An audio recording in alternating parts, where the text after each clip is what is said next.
Even though we are so totally deviated towards, totally sided towards computers, there are certain points where, apart from the computerly enabled people, we come out of the circle and start to mingle with people. And in that case, it is important for one to be mostly emotionally enabled than computerly, like technologically enabled. Even now, the right from the young age, our children have started to use computers, and they have also known the typical every single thing that is important, right from Instagram to using Zoom, as we had COVID, and also the online classes were taken was taken in the internet. And there are also various other aspects that is important to be that is to be enabled apart from the computer based, and it is important for one to be mostly connected with people. Now, as we are mostly towards the technological side, there are other we are not connecting towards the people, and we often deny to even speak with our parents or even our family members. When we go to a close relatives function and we don't even know how to greet them, whether they are uncle or aunt, and we do not know how to exactly connect with them. And there are also a lot of people who face communication disabilities because of technology. The upgrading technology has also been a has also created disadvantage to the upcoming generation. The upcoming generation, as the AI and also the various other technologies and artificial intelligence have been coming up, they are the people and the upcoming generation are mostly uh, dependent on AI. We use chatbot, we use chat GPT, and it generally and it gradually decreases our knowledge on asking people and going out and interacting with people. And I would highly recommend that the upcoming generation should not really rely on AI, and also go out and speak with people. As we are here, we were in online class for the past 6 months and 1.5 years, and now we are connected. So this exactly shows uh,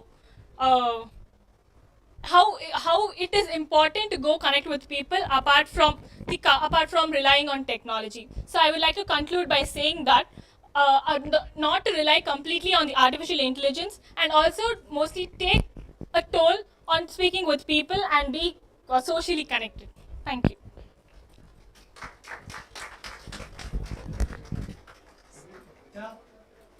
I felt like the speech was good, but there are certain phases where I felt you be eating the words a bit. That is one remark that I felt. And my question towards you is, as you said, this generation of kids are like literate idiots. But in my perspective, I feel yes, there is a generation gap. The way we have been raised and we have been raised in current situation. At the same time, when it comes to technological advancement, they are much smarter than us. And I feel this generation needs this particular kind of attitude towards the system to engage and to grow on a higher level of countries. Very important. It is important, but there's a certain age to do everything. Did we start walking right from the day we were born? It is not. There's a certain period in which this has to happen in this time and that has to happen in that time. So there should be some gap, and also even when you're talking about technology, there's a certain age that one should know about Instagram. Right now, even the 10 years old kids have Instagram without parental support, and that is not right. They're exposed to various not adultery stuffs, and it is not right for them to know at this age. There's a certain age for everything. So I feel if actually we do not have a gap, to be honest. It's that that's the AI technology, and that's all increasing, and also the exposure to the pandemic that we have faced has uh, not exactly like how do I tell? It is basically they've relied mostly on offline online classes. Even when this was my personal opinion, when we had online classes during the pandemic, I felt offline classes were more comfortable because it was interactive. Online did not feel that connect I had. I would often keep my phone somewhere and go. So it is not okay, and also most of the kids nowadays would have done the same, and they are not actually literated by the technology. What's your view on Elon Musk? This particular person is a senior to us than our generation. He hasn't went to college, done his study by himself by reading books, and made such innovative investment in terms of car, aerospace, and global market. And he's been one such example for us. Isn't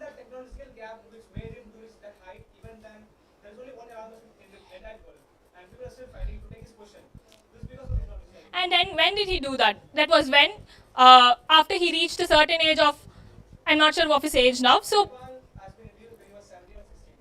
PayPal. That is the first online transaction. so yes, now children, the generation we are talking about is millennials and the Gen Z kids. He's been into the back age, and he has the expose. He has gone through everything from his age 1 till the 17 years. Then only he has been evolved into technological sides. Exactly. That's my point to say. Like when he was 17, 16, what are we doing our age? Roaming, enjoying life, studying school, not more than that.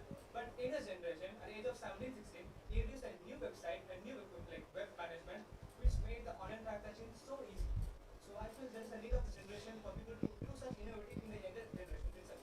Actually, just because we have not been exposed to that side of technology, it's not right to tell that the others haven't been exposed. There's also this Kalam Sat, which was innovated by I'm not sure of the age, but a teenage person from Tamil Nadu. So they have been exposed. If it is exposed in the right time, right place, and the right no, right, when it is needed, it will actually be useful and beneficial to everyone, to the society as well as the oneself. I think if you mention the point of why the human world pushed towards the technology at the after the 90s, late decade of 90s, it make more justification point in the narration and there's no clear on that. I'll add it next time.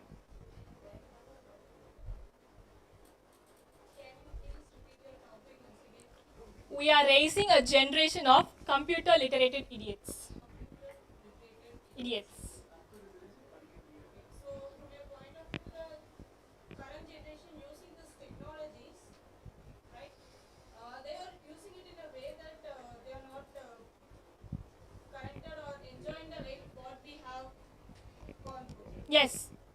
But we can also tell that they are not connected to the people surrounded to them, nearby to them. Because when you are having a person nearby to speak, that time also we are just scrolling inside that mobile, right? So these are the emotions also can be connected to this illiterate, computer illiterate idiots, right? I did connect. I said that they were not actually talking to their parents, and even when. This is one of the examples. Okay. There are more and more this emotional or the people related. I can think you can add this. I'll add. I think in this current era, the competition is the one which is very greater. So I think this must children who are the age of 15 or 16, they are using computer at an advanced level. So if we see in electrical and electronic engineering, we are using the chip during the college time. But nowadays the children are using it 15th, 16th standard. So they are getting advanced technologies and they are making innovations at the tender stage. So that only they could able to shine. So I think it is a more important need which is there. But technologies can be used in little bit lesser way in kind of social media things. So generalizing these things would not be good. Actually, if the recent things what you're talking about, the chip and all, it is being inculcated in the STEM, in their actual school age itself. So if the most now, as we have the metric board, the state board, they do not inculcate. All they focus on is points. If they score good marks, they'll get a good job. And I literally mugged up answers to write it on my social exam, on science exam too. So we can literally take the particular focus that government has put up. If more plans and acts have been acts, there's also already an AI act, but also if there's more constructed plan on this, along with the NEP 2020, there'll be more exposure to this, and there'll also be young scientists who come up with this. So, and as you can also say, if you go and teach a LKG kid about this, it will not be, he or she will not understand. So when it's right from about 5th or 6th, I feel that he or she would have a better understanding, and also the base, the fundamental of what they have to learn will be established. But if we can say that in our era, like in the age of 11th or 12th only, we are aware of the chips. But nowadays the children are knowing at the 6th standard. So I think the generation is going far before. So it is necessary that they should also upgrade it. Like even the first and second standard ICSE syllabus you can take. So they are learning more about what engineering students will be learning. So I think it is necessary, and this will also push the persons to use more of the technology.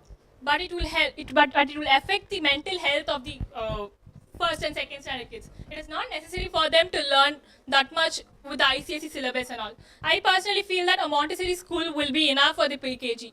It's not needed for them to go for pre-KG where you have to learn A, B, C, D. Because already they're going to learn it in LKG and UKG. Why do they have to go to a pre-KG? Instead, they can go to a Montessori school where they teach them manners, where they have to do essential things for the day-to-day life. So there's a certain age for everything, and I personally feel that it is right to do things at that age than being preponed it. Again, it all depends upon the competition which the current generation is. Yes.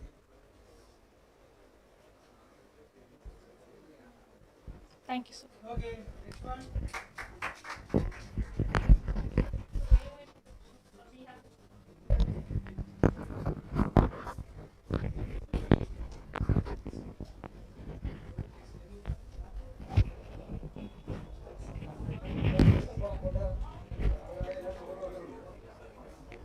Good afternoon, everyone.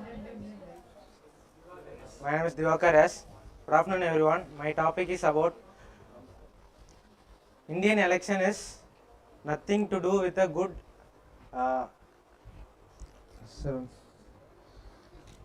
Indian election is nothing to do with a good governance today, because I will say in my own perspective that Indian election which is running towards now is not a good thing which I suggest, because the governance followed by the highest kind of peoples like Prime Minister, President and hierarchy levels are followed. But in the middle stage we are voting for a Chief Minister election and everything. But Chief Minister elects the person who's like under him and he suggests to the every persons. Like in the concept that the hierarchy order is coming by down to the upper low stream. Like in simple manner, like now in Tamil Nadu, the Chief Minister has his son as a Vice Chief Minister.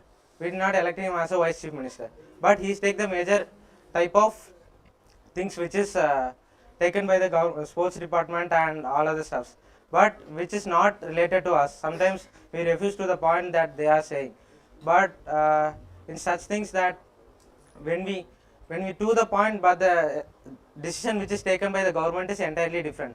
The good governance which they have is not suppose we elect when we elect as a good person, it will be good, but without our election, like some of the peoples like more than that, like President, Lok Sabha members and Rajya Sabha members, which are their hierarchy level, which they should have certain amount of supportive party to get elected in that person.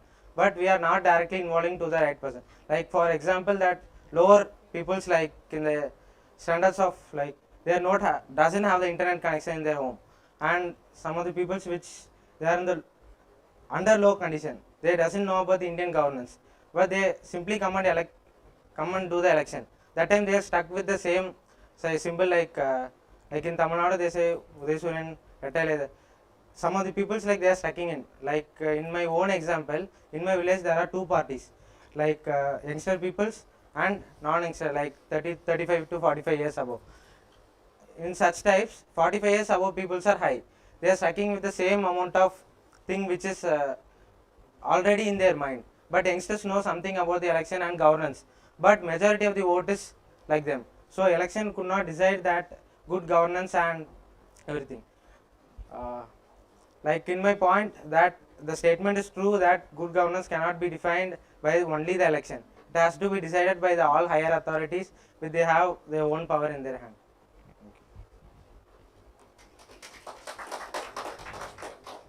Any suggestion, guys? Yes, this is the second time I'm standing here and talking, so. Okay. Actually, I have that our vice president, chief minister, okay, started as an MLA. We choose him. Okay, first thing, and not only he become a higher, there is lot of politicians like okay, DM Vijaykanth can't sustain the polity, and also Stalin's stepbrother, he can't also sustain the polity. Like I get your point, brother. Like what I am saying is, the election which is conducted should be in the point that the experienced people should become. Understand? Like they have the more amount of knowledge in that. So that's what the thing, the governance of this is getting nothing in that election basis.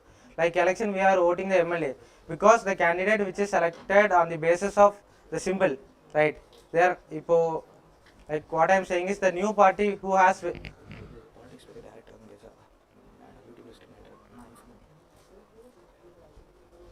Okay, like what I am saying is, like good governance should be taken by the good election parties. Like the same people who are having the own party names and own things are not getting done. So that's what I am saying. You want to repeat that?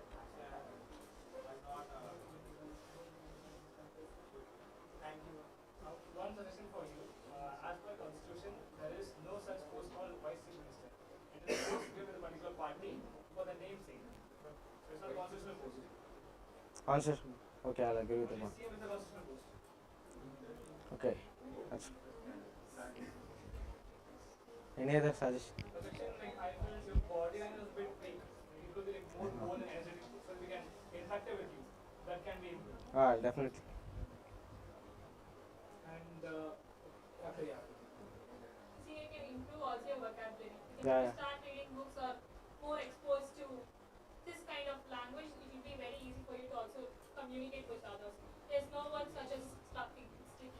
So there's certain words that can be changed. Yeah, sure. And along with that point, I want to say that with more energy, it will be more. It could be giving more energy for the participants also, for the audience also to listen. So that is a point which I will. Yeah, sure. Anything?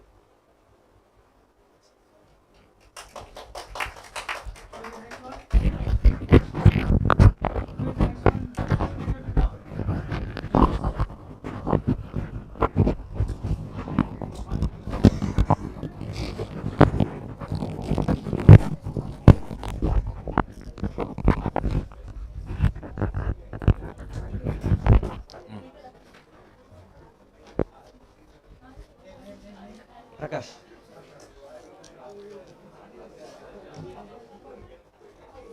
Hello everyone. So I am Prakash.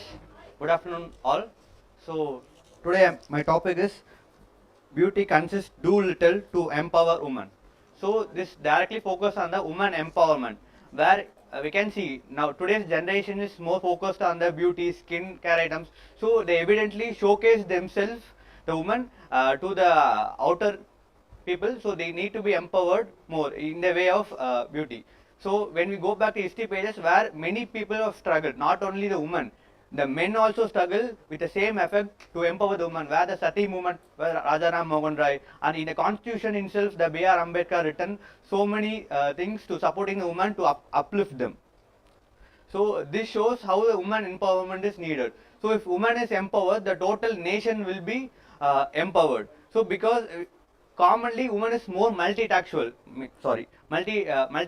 they can able to do. So this shows the empowerment in the woman will directly impact on the country's GDP economic also. So when we in today's world we can see the president of India is Draupadi Murmu was also a woman, and also other people. The first Indian origin went space was Kalpana Chawla, and also the in Indian Navy Lieutenant Commander Dilnan Rupa's roving around the whole world. This shows how India is emphasizing the women to showcasing themselves in the world, and also in Olympics we can see. Manu Bakar has won the silver medal in the last 2024 Paris Olympics. This shows it is needed the woman empower is the main key which showcasing in the world stage. Thank you.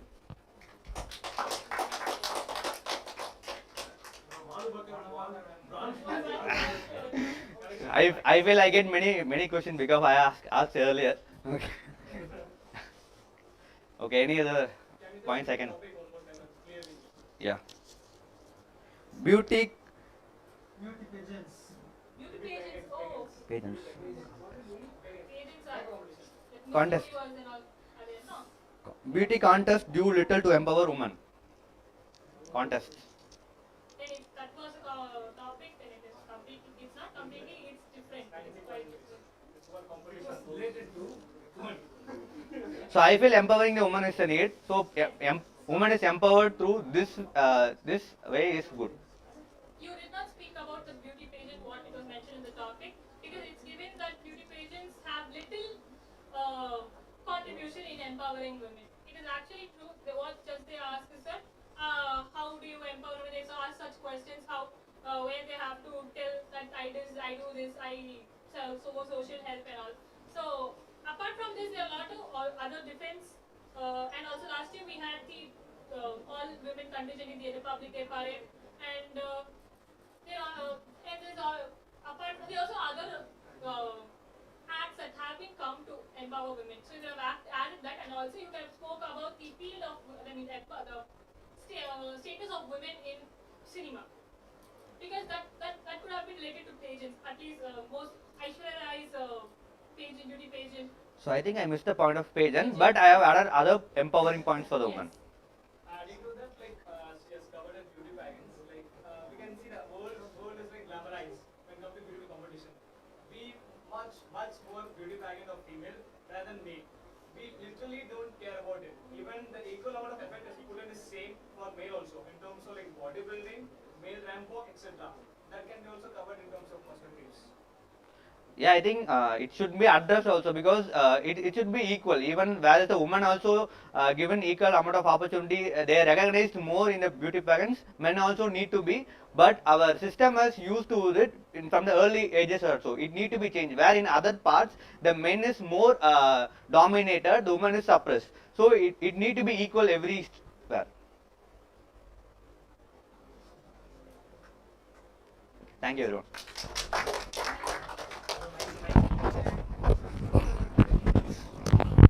Next one. Next one. Fast forward to speak of the Lord.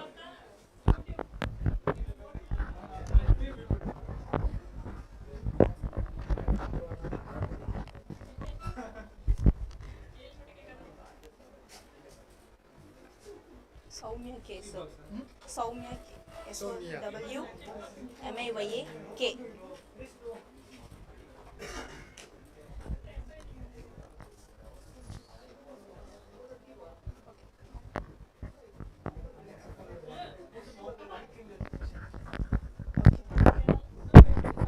I'll just use.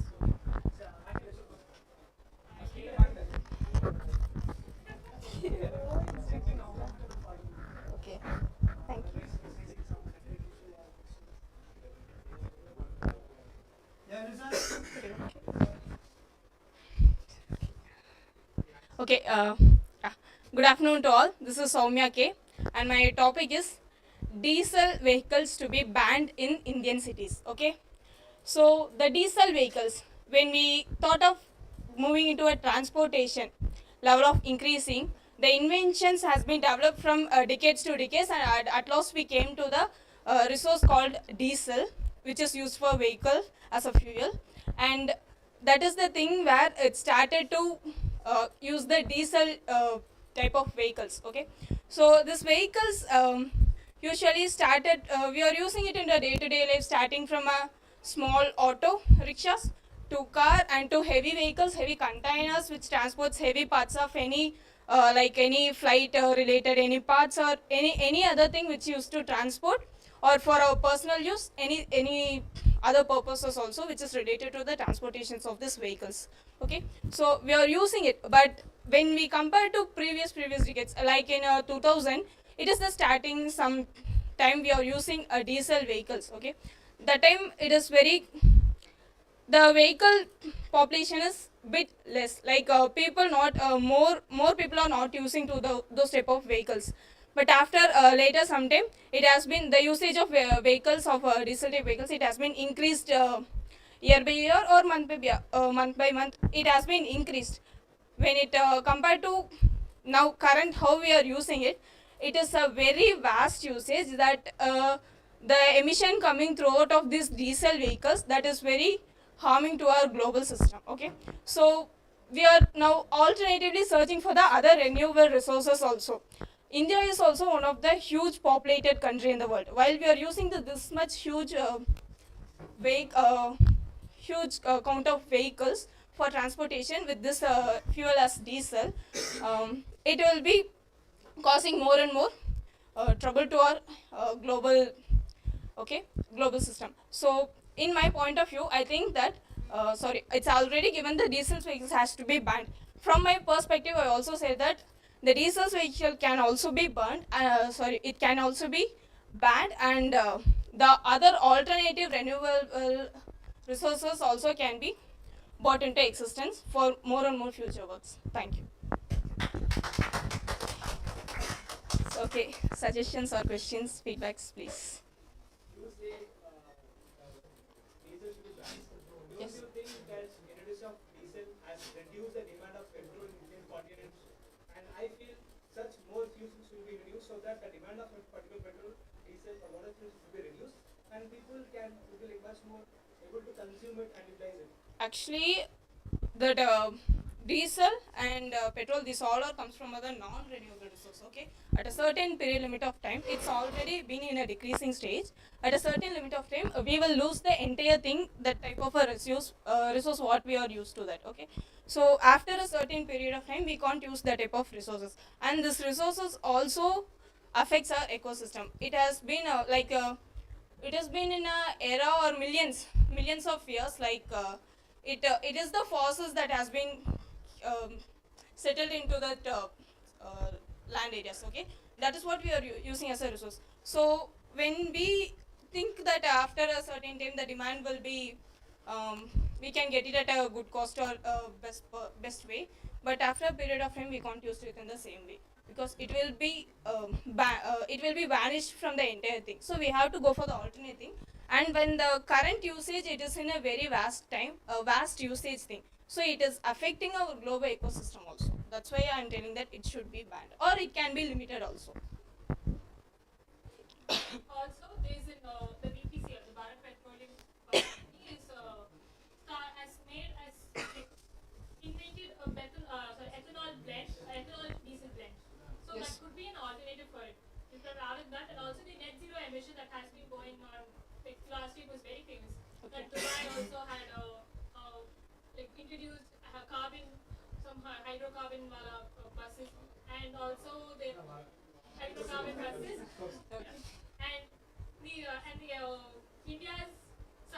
India's target has been Carry on. India's net zero target has been first it was in COP 28, which happened in US. That is Commission on, I'm not sure of the exact COP abbreviation. Okay.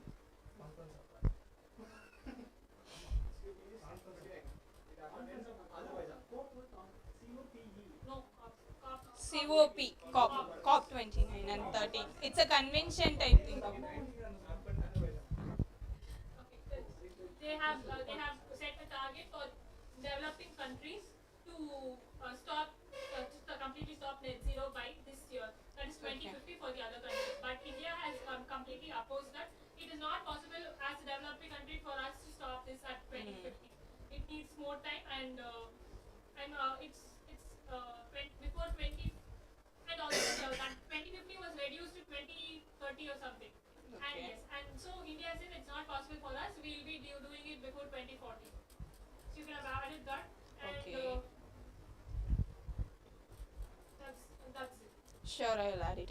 Thank you. One such fuel, as you mentioned, is not brand new. Okay. A car has been introduced by Nitin Gadkari Yes. in Okay. 2023, 20 something. So it has been a road car for people. And also there is a bike by Bajaj, a carbon bike.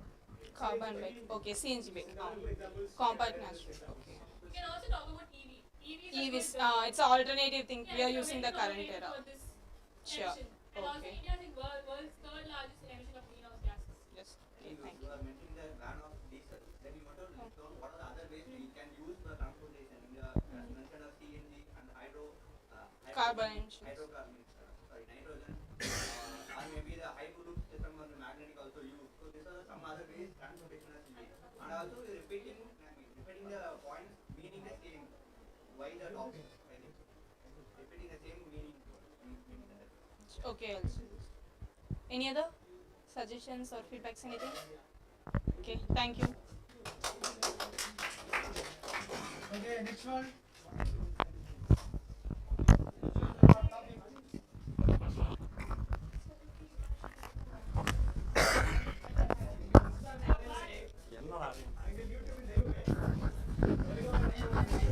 Sudhakar sir.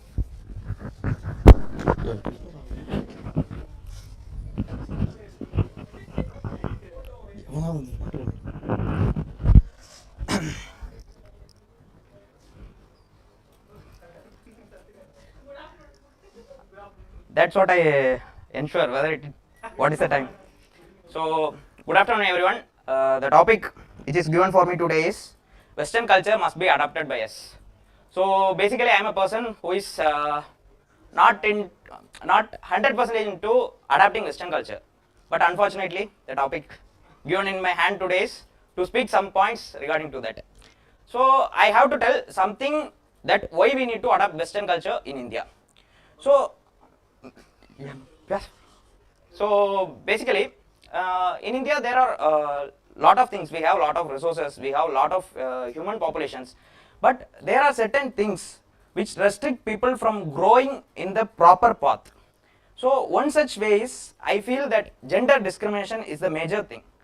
So today when we are seeing in cities, the gender discrimination is not that level. But when we are seeing in village or when we are seeing in rural areas, there are people who can able to score lot and lots of marks. They are good in sports, they are good in academics, they are good at knowledge, they are good at innovation. But because of that gender discrimination, their parents don't want to send them out of the states or out of the country to learn the thing and to pursue their education. So because of all these things, they can't able to grow in a proper way. But in foreign countries, if you see the scenario, once they attain the age of around 18, after that the parents stop providing, stop funding them. So they are forced to go and search certain works for them. They have to find a work, whether it may be a small work or a big one. They have to find a certain work which is suitable for them, and they have to earn the money and they have to survive. That is the thing which is in foreign. But today in India, lot of people used to complete their graduations, and after that we used to stay in home. We used to waste our education. We used to take rest. We used to take work gap, and because of all these things, lot of troubles are happening. So when we take the Western culture, certain things we have to adapt. Like in the sense, today when we are speaking majorly about the Western culture, the major thing which people started following is the dressing sense. But when it comes to the dressing sense, I won't 100% agree that Western culture is best than our tradition things, because whatever things we are following in our traditional way, everything has some scientific reasons behind it, and which the Western peoples don't know. And because of the popularity of the Western culture in India, people wanted to start following it. But there are certain things from Western culture which we should follow to improve our India in a better way. Thank you.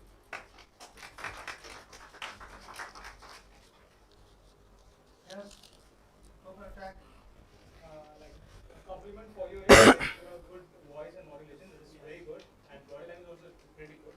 And a question or a suggestion is like people are at points like thought process which we have and they have. We are a bit narrow-minded. That is what Indian society has been made us to do, and they have been brought up or grown in a very open market.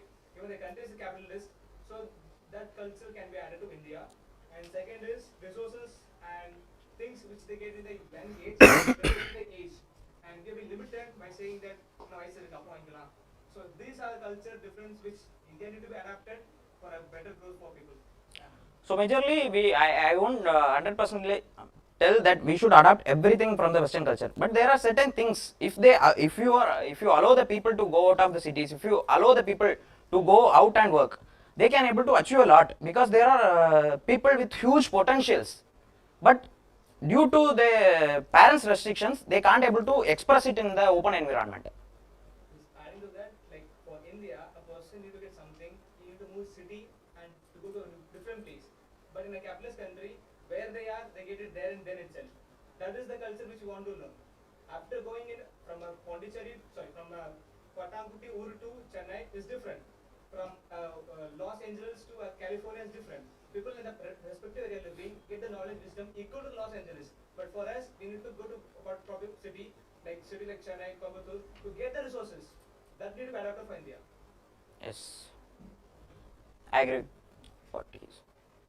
Any more questions or any other things? And also the culinary manners that we adopted from the Western culture.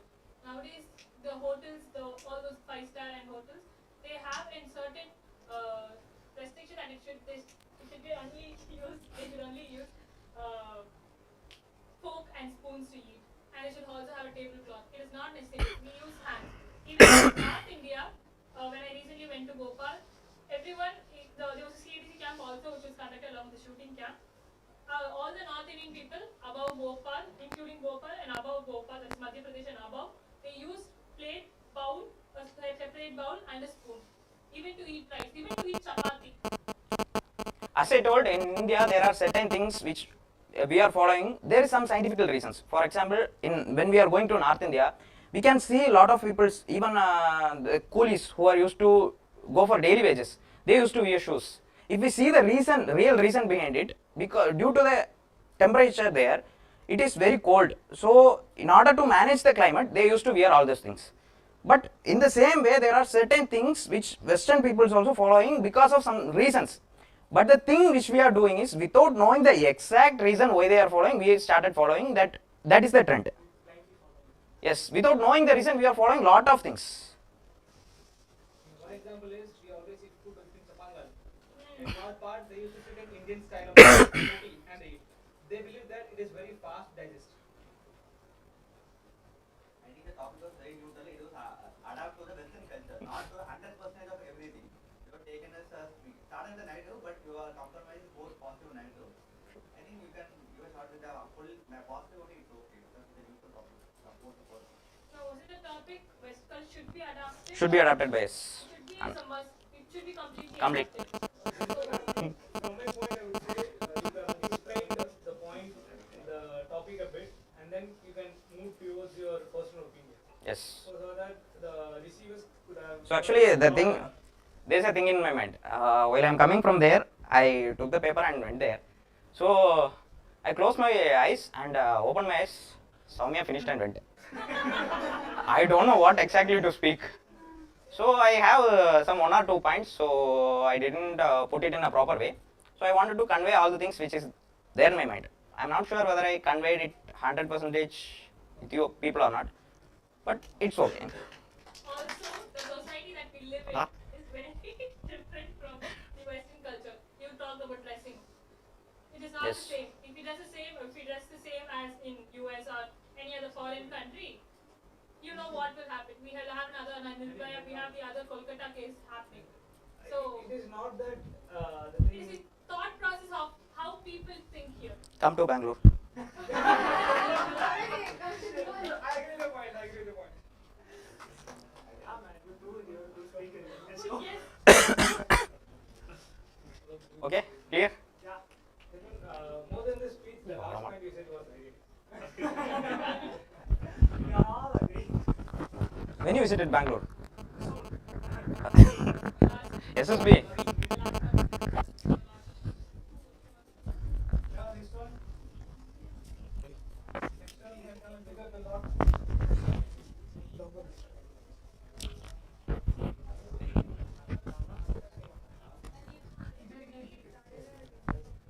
Hello everyone.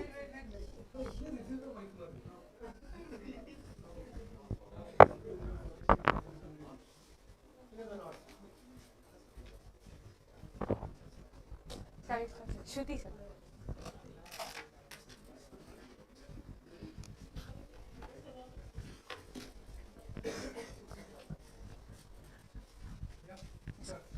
Hello everyone.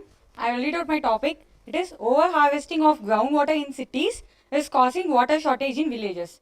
So I will start with why over harvesting of groundwater is happening. So if we see in the cities, we are constructing many companies and many companies are getting more water from the ground and it is being used for the manufacturing of even if we take cars and many other equipments. So it was the thing why the over harvesting of the groundwater is happening nowadays. So I think the over harvesting in cities is reducing the groundwater in the villages. So I could say that we are polluting the groundwater first of all before taking it. So whenever we are polluting the groundwater, it is getting directly affected in the villages too. And I will say some other examples also. If we are not treating the groundwater well, we would be facing many natural calamities. Again, it is indirectly affecting the villages.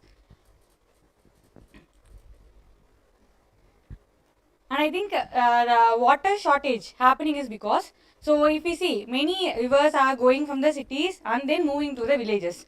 So if we could say that in the cities more number of water has been taken and the groundwater recharging, we need more number of water. So that when the river is flowing, the most of the water is being taken from in the cities itself, and it is not even reaching that much to the villages, where it is reducing the groundwater recharging, which is usually happen. So if you could see that because of the contamination of the groundwater, we could see that global warming is happening, ozone hole is happening. These things is also affecting and causing the acid rain in the villages too. And these are affecting the crops, and the entire soil circulations will be affected in the villages where especially agriculture is happening. So this will also affect the groundwater, it seems, because in the villages, if we are not using the, we are not rotating the crops, then the soil would not be in a perfect manner, and it will also indirectly affect the groundwater things. So, and one more indirect thing which I saw in this topic is, if we are over harvesting our groundwater in the cities and we are not getting enough water from the cities for manufacturing in some industries, then the industries will be going to the villages, of course, and there the water is again taken and there was a shortage again in the villages. Thank you.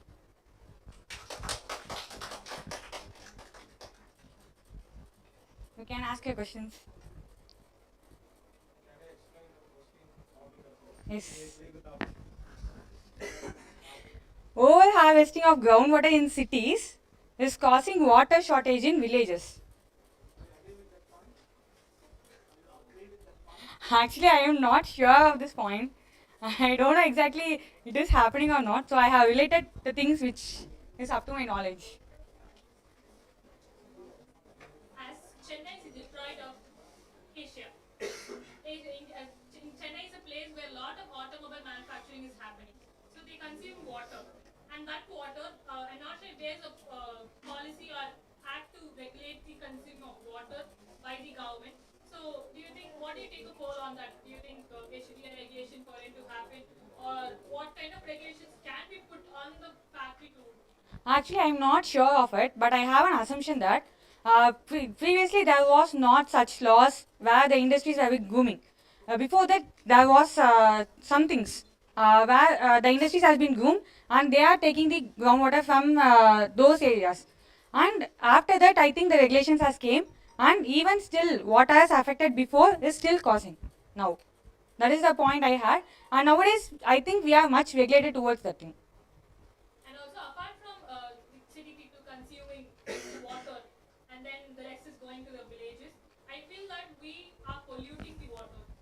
And then even the rivers, what it was very good back then in 1950s or 47s. We all have seen that picture of Central and the people going on boats near the actual river near Central. But now it is the Coombe River. So I feel that most of the people in city are polluting the river, even though the governments are taking steps to clean the river. Actually, the cleaning process is slow and the waste is high. So that should be balanced so that it does not cause some damage to the water that should be going to the villages. Exactly. So, and I think the over harvesting of the groundwater in cities is not directly affecting much in the villages. But I think indirectly it is causing many things. As I said, the harvesting and what you have mentioned now. These are the things which are indirectly affecting. These are many causes, I think. Adding to that, overharvesting at this point of time in India is a need, but supporting it. At the same time, we can improve the water quality in a village by building reservoirs, area water this, these things are not maintained. If that is done, at point of time in particular Tamil Nadu, we are getting climate change and there is like sudden boom and sudden ban. That can be stored and used. That can be a good boom for villages to utilize and use it rather than putting it in the ocean.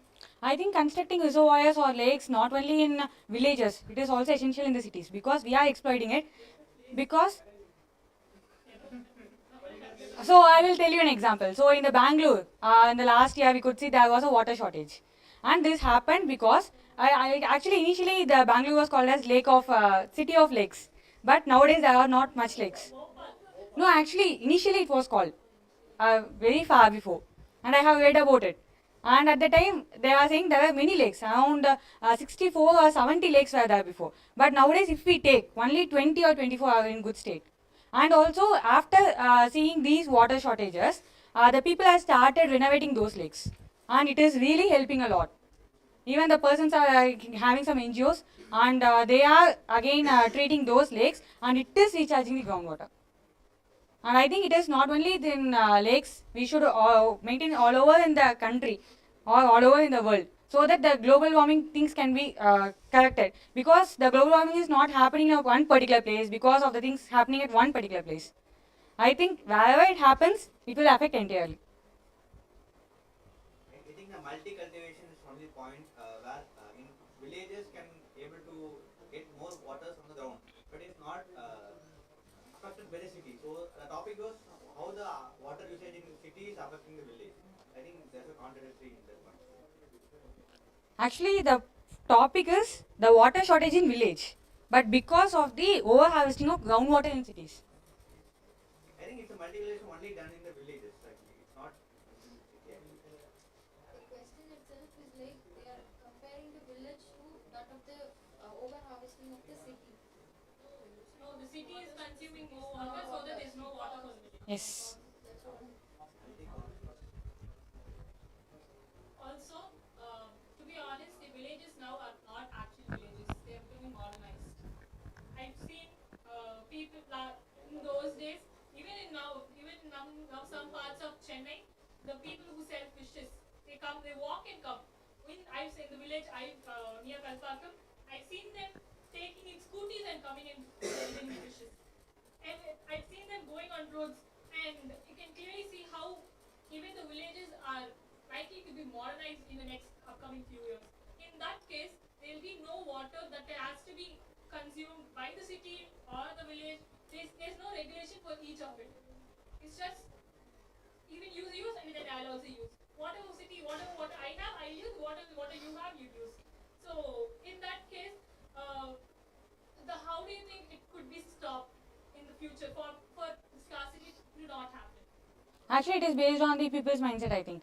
So even as you said, like I have one another point which is related to this. So I was speaking with an NGO person, and he was like renovating all the lakes in all over the country. He is from Tamil Nadu only, and when I was interacting with him, he was saying that the village peoples there, the lakes are not renovated, and there was a complete drain of those reservoirs and lakes, and the people are like expecting that thing, and they are using it for their own purpose.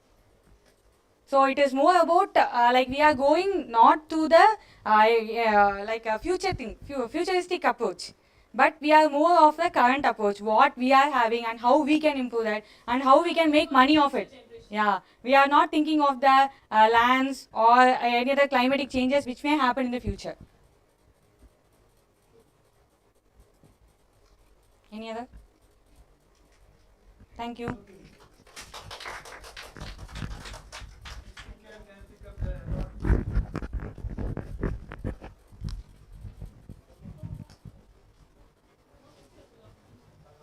No escape route.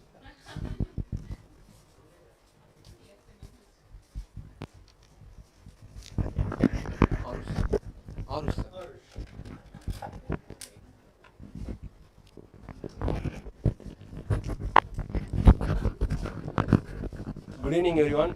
And my topic is India's water pollution situation as a time bomb waiting to explode.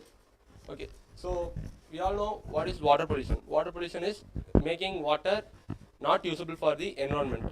Okay, so let's discuss about the reasons for the pollution that happening in India. So if we take water pollution, it is caused first mainly by industries such as steel and coal industry, steel and coal. Okay, and secondly, if we talk about northern part of India, where the river Ganga is considered as holy river. So some Indian rituals are taking place which leads to pollution in Ganga. So now I like to tell about the concerns, what concerns about the water pollution in India. So the first thing is India is a multi vegetated country where we have different kind of vegetations which will get affected when there is a water pollution. And secondly, if we take the case of Gangetic dolphin, due to pollution in Ganga, will definitely affect it affects its existence. So if we talk about way forward, people should be aware about people should be given awareness about water pollution, and it's a problem that causes that will be happening in Indian vegetation and so on. And second, for industries, if we speak about industries, if we speak about industries, government should make strict guidelines so that industries use sufficient water and then they don't pollute much water. Thank you.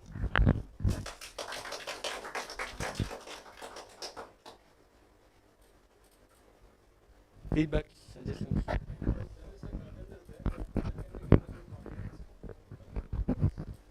Thank you. Mention what subtopic you want to speak in the next.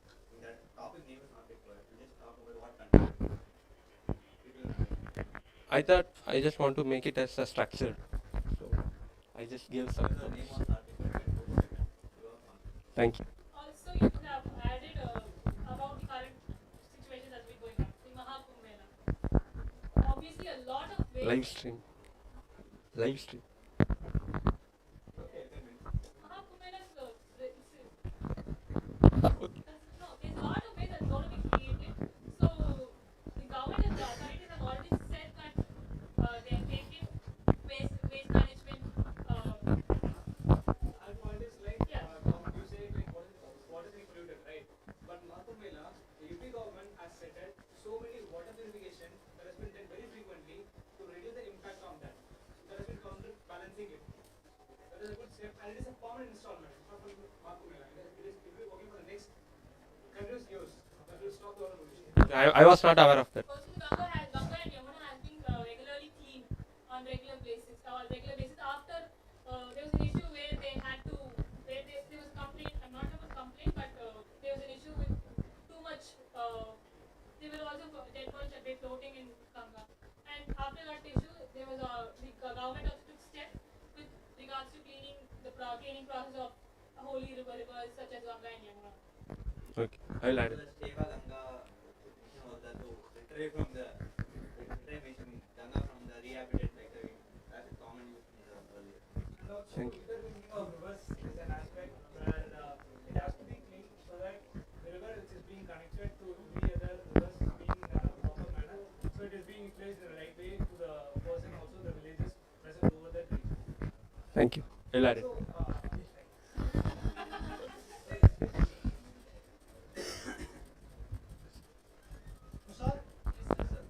Okay, next speaker.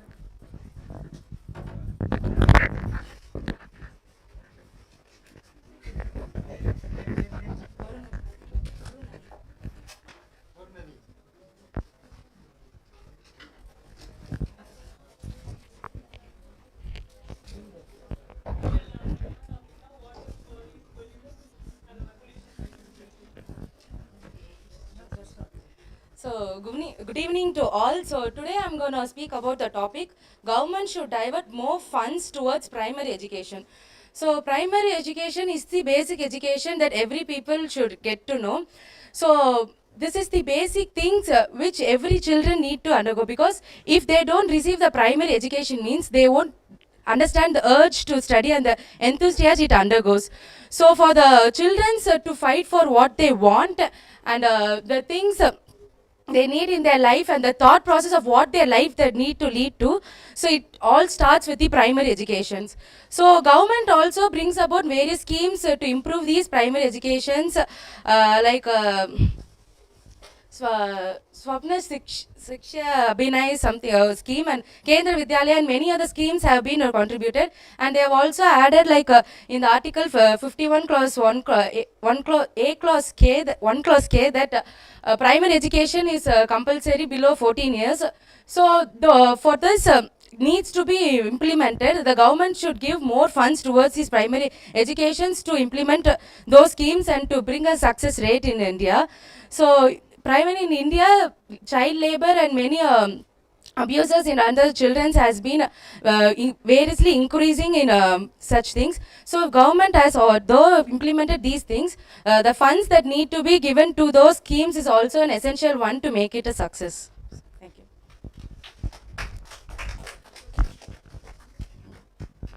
Any questions? I actually feel though child labor is not increasing in India. When It- the rate it was before, it was clearly high, and when we talk about it now, it's clear it's very low. It's actually, to be honest, I wouldn't say it's completely nil, but there's very low possibility of child labor. There are also acts that have been brought up for child labor, and government, I mean, police now have been very actively looking forward. Even beggars, if they move in the signals, they've been stopping, and there been other acts to stop them and give them the basic needs. So I don't think child labor has actually been increasing. I won't, so it's okay. I won't say it's much increasing, but it is still there and it's not been fully eradicated because it is still prevailing in those villages and it's not been at known to every people that there's such schemes and are such prevailing there. So, and there are family situations also which makes the children to go to labor. So, it is. I won't say it's still increasing, but it's still prevailing in the time. Then it was increasing. So okay. And also, the primary education, government schools should be promoted as saying that their education standard is good, but actually being good. So why do people not put these children into in government school and then put them in private school? It's because just because the school is an English medium and they have a good standard of education, even though maybe it can be good or it cannot be good. It is not the thing, but their standard that is being established that government schools does not have standard. The government should bring back the standard, telling that it's actually good standard. Government schools nowadays have good standard, and also there have been a lot of the bonus points that has been given for them for the higher education. And I feel that the government schools should bring. I mean, the government should start promoting government schools, and they should be most. They should be the first point when they should be given first preference when coming to school. That's what the topic is actually. It's they should give more funds to the primary education, which is very important. Actually, So. they're giving funds, but I'm telling that the government schools are not exactly promoted the way it has to be. You believe But- towards the government school is not there because even though the standardization in government school where the teachers are coming after the standard examination, but in private it's not like that. They're not giving like that. So- Government school have standards, but definitely I disagree with your point. I know that because I'm from the school, but I know the standards because from the 1 to 10, their teachers don't teach the things. The students just mugging the concept is writing the paper. That's the problem with our education system. No, That's not a problem with the government school. So I'm telling that in any national education policy, it clearly says that the STEM education should be involved in the basic curriculum. So I'm telling that the government school should also implement the STEM, that is science. They can give the base and the future can be decided by with their own That hands. needs to be done through policies. So many new policies need to become and improvement should be given through that. Then what about their own policies? So my aunt is in primary school and she's a HM in a government school. And I know what are the schemes they are improving. We are not aware of those schemes. If we could see, there are many things which have been happening. Like even the letters or some words, they are teaching the visual method. It is not even happening in the private schools, most of the schools. We could see that in the CBSE school or ICC school, we are having it. But even nowadays, the government is taking the initiative and they are implementing those things in the government school itself. But we are not aware of it. So there are many schemes which is happening. Even So- they are getting modernized through technologies and they are entering marks and also they are showing some extraordinary skills through the visualization. So it is better understood by the people and we could see also the percentage, pass percentage of the students is also getting increased and the way they So to understand this all thing, the primary education is a necessary one. That is we are explained that some government school is the visual. That is very few, not every. Okay. Even Coimbatore, the city school also, very few school are using things. What is it? We using the policy 100%. Not every school. There are nice school in the main private city, but they are not using them. Actually, I'm not saying the visualization is not relevant. This is why very few of the school are fully utilize the policy what the government implements. Not every It's a school. problem of the teachers who didn't implement it. Government had taken steps and the even my parents are teachers and I have seen improvement through the years. Okay, so the problem is it's not about the government, it's people who didn't implement it. Okay, but governments are taking enough steps, enough schemes, and I think as from past the government schools are improving and the education through government schools are better now. And there are also many reports which is being taken every month, so that they will be analyzing the progress, and also the teachers need to upload the things which they have taken, like the visualizations of the pictures or the chart sheets which they are making. They need to upload it. So definitely for that, the teachers is nowadays making it, and it is making more stricter, so that it will be increased more in the government schools. Just the same, adding to their point, not all schools are implementing, but the schools are started implementing. So you cannot just because your school did not implement that, you cannot school all schools in Tamil Nadu are not doing that. There are schools which are implemented as modern schools that have been brought up by the government for them to start doing a STEM curriculum, and the children have been excited to come to schools because they're giving midday meals, the meal schemes, and all this laptop and cycle things that have been given. So all these incentives, as it is given, the government school should also promote that these schemes are there. The government should say that our school has this scheme. You can come put your kids in our school. But it is important for the inclusive growth than the specific growth. So it is the importance or the responsibility of the government to give away these schemes which are being there, the awareness first, and to make sure that the specific schools which are being given these policies and all the other schools should be are using this policy effectively. So it has to be made sure by the government. So where it plays a major role because the execution part is there, but the maintenance throughout and also looking how far it is being utilized and the optimum level has to be seen so that it can be improved even in the future.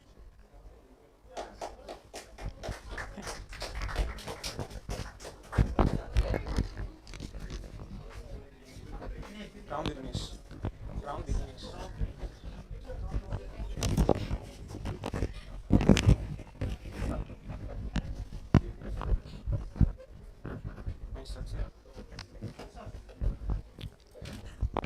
Gorgeous evening to all. I am Ram Vignesh, and my topic is: should government intervention in the Indian education should be allowed?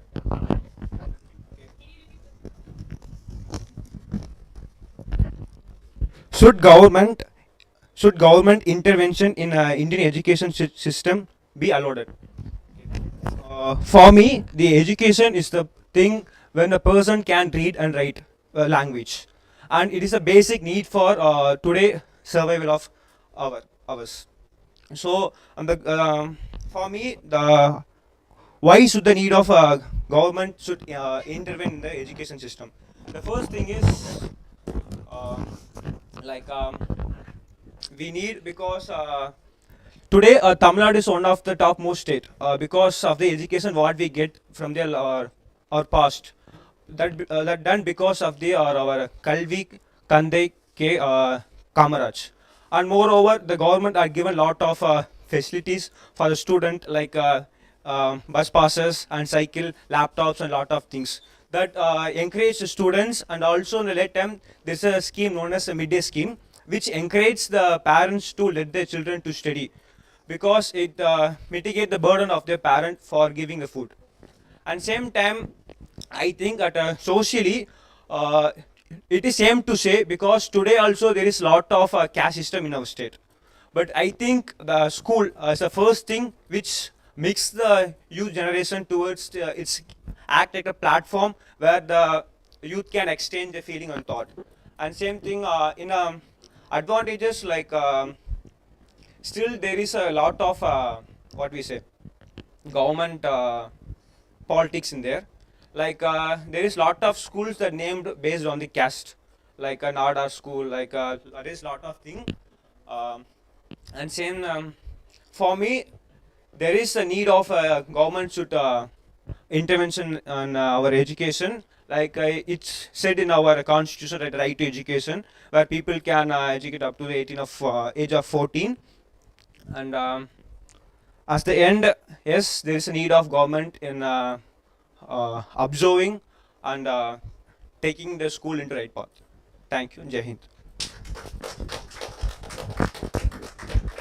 Now you can start your attack. Hey Satya.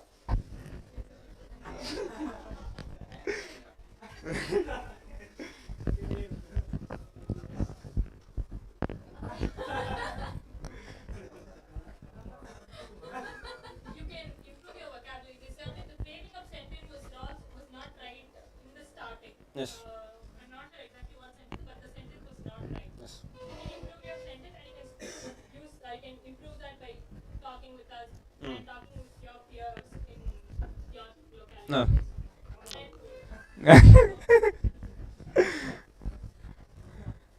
Thanks, Ra.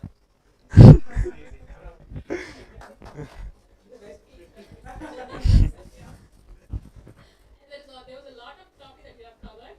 You can use that name because of under tension. But next time you can you can jot the see if you think point you will not be able to remember it. Subheadings. Subheading whether you'll be able to talk about it each point.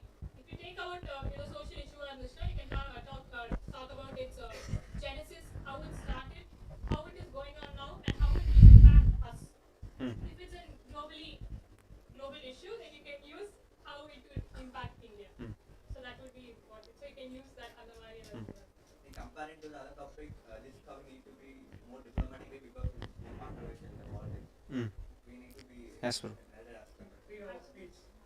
Freedom of Dinesh ane. Ours, bro. Yeah. Say thank you.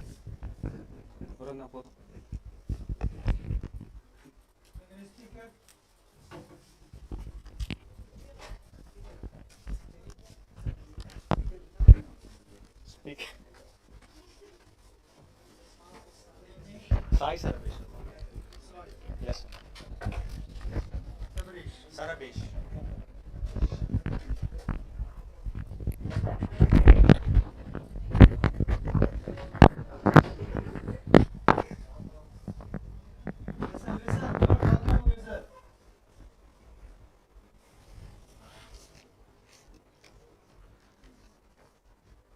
Good afternoon, everyone.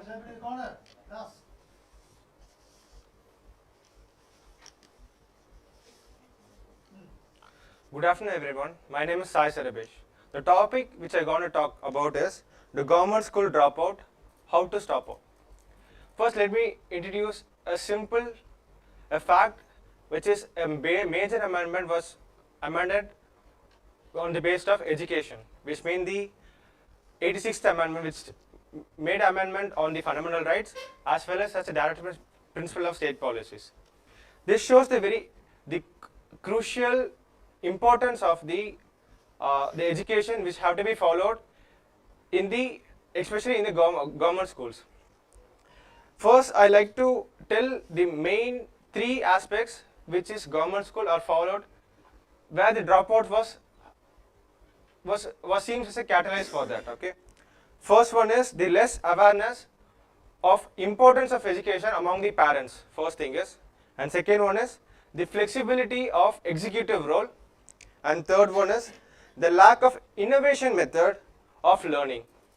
So let me have a brief talk on all the three topics, where the less awareness among the less awareness of the importance of the education, it seems to be the parents are not well educated, so that the generation which followed the practice of generation was passed on to next generation.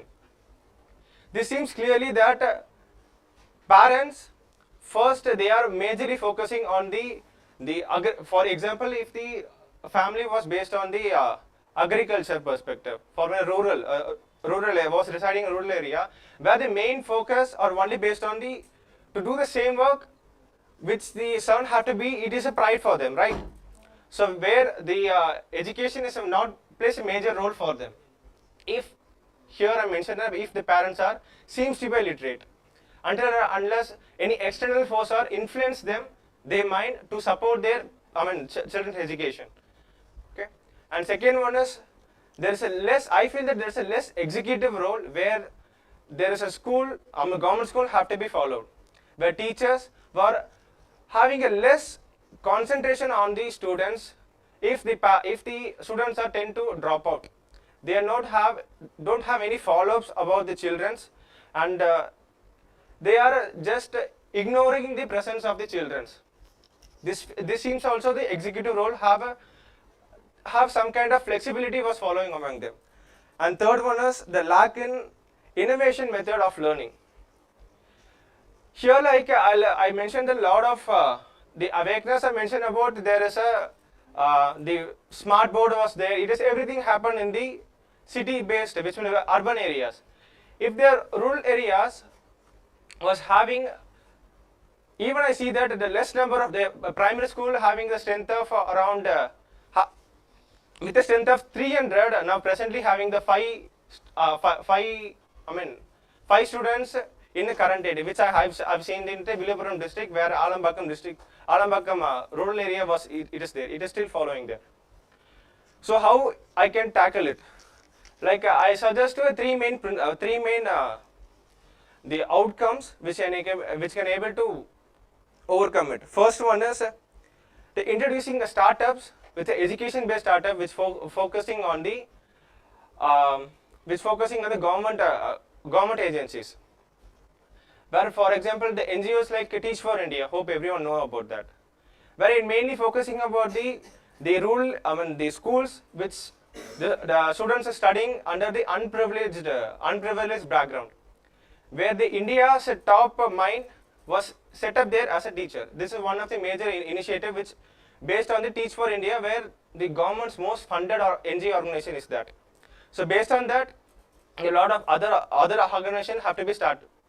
And also here I mentioned the startup where the IIT was developing a forum where the research and development forum, right?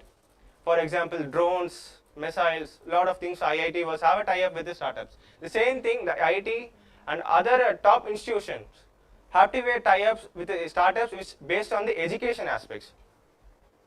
So these are the few things like it will be, the points which help to overcome the dropouts of the government school students. Thank you.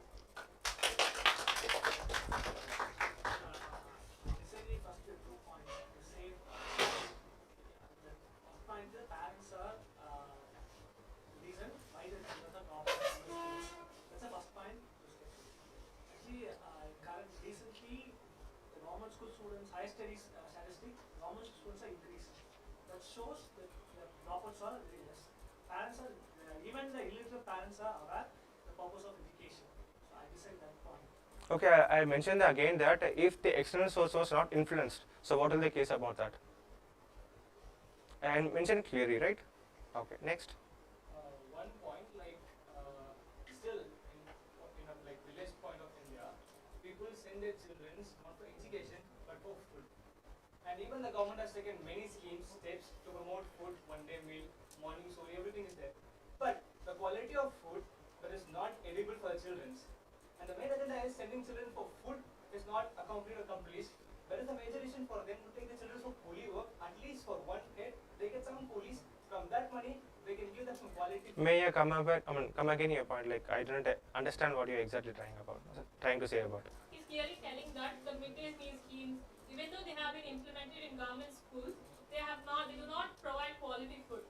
Okay. And because of that, the parents are taking them out of the school and taking them for child labor actually, and with that money they'll be able to provide them quality food. Okay, like of course, like there's umbrella term was lies in it. If the quality of food is not there, of course the corruption was placed in there, right?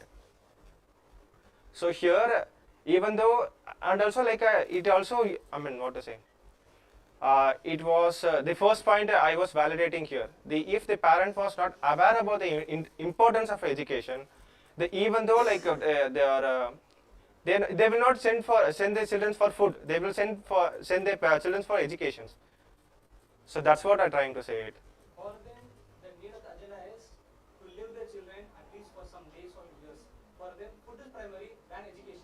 Yes, in long-term goal, education will provide everything, medical facilities, health, everything. But food is the primary key for them at that point of age.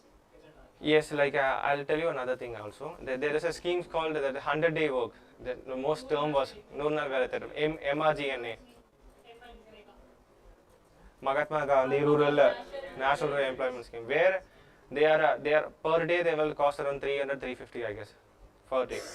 So like for example, like if their whole family want to have a calories which means 2,500 per day, right? If I'm not wrong, 2,500 per day. Where like the stats told that that 1 day meal, which means 1 day cost, it is enough because the 3 days the food will be provided by the MRGN scheme, right, for the parents, and the 300 will be spending for their most enough the 1/4 of for the children also. It starts was telling about, I'm not telling, okay. So it is clearly that telling that it is lack of awareness. It is that now the trend was changed actually. During that the midday scheme was introduced by the former Chief Minister M.J. Ramachandran sir. It was introduced by that because on that time there is a less implementation of the emergency scheme on that time. It was not in a fully fledged manner. It is initially it was started in some other state. I mean, I think Rajasthan, I guess. No. First in Tamil Nadu. No. MGRNA schemes.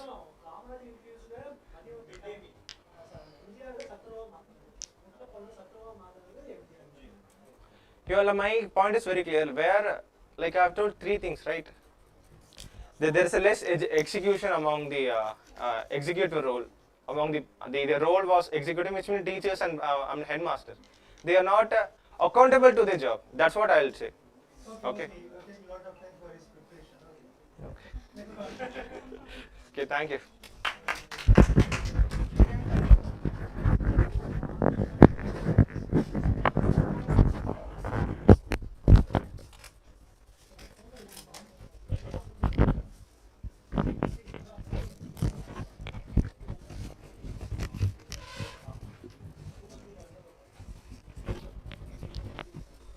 Yeah, good evening everyone. Myself Yarni. So today I'll be speaking on do movies encourage social evils. Before that, I would like to ask you guys a question that do movies encourage social evils? Yes or no? Okay. First, let me say the negative impacts as well as I'll just say 1 or 2 positive impacts in that. Then you could finalize whether it's yes or no.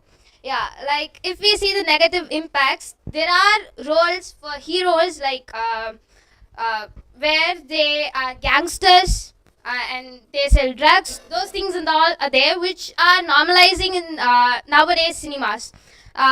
Which like when you go to a child and ask like whether do you like this hero? Yeah, why means because he's so cool. He goes and makes crimes, murders, those things and all.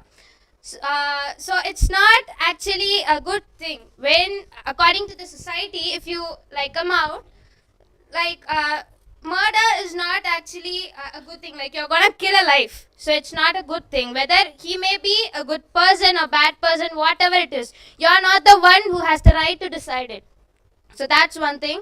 And second thing is alcohol, smoking, and taking drugs. Why means like now in the movies it's showing like if the hero is depressed due to heartbreaks, like suddenly the thing which gets into his mind is now I'm gonna consume alcohol just to heal from the heartbreak. He just consumes alcohol only to heal from the heartbreak.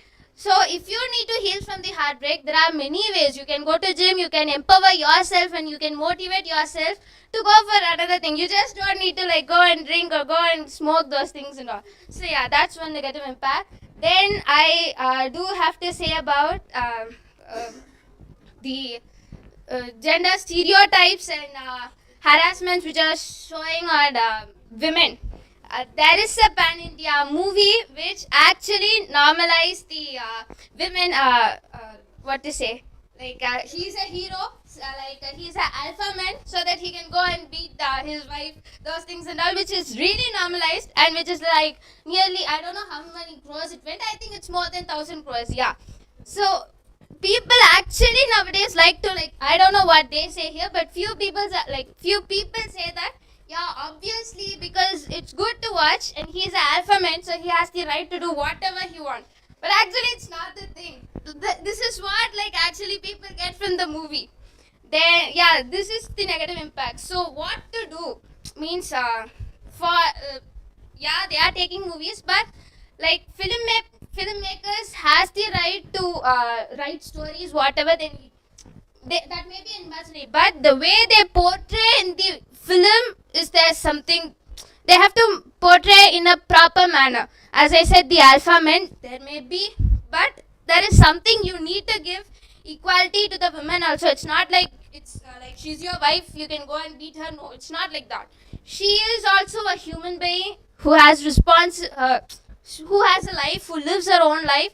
So yeah, and one thing is that then even we viewers has a responsibility that you can't take everything as granted that yeah, this is reality. No, there is a good thing, there is a bad thing. So you need to realize what is good and what is bad. Everything which is shown in the reels or whatever it is in the movies are not exactly which is happening in the real life. So yeah, that's all. Any feedbacks? Are you aware of UA certificate?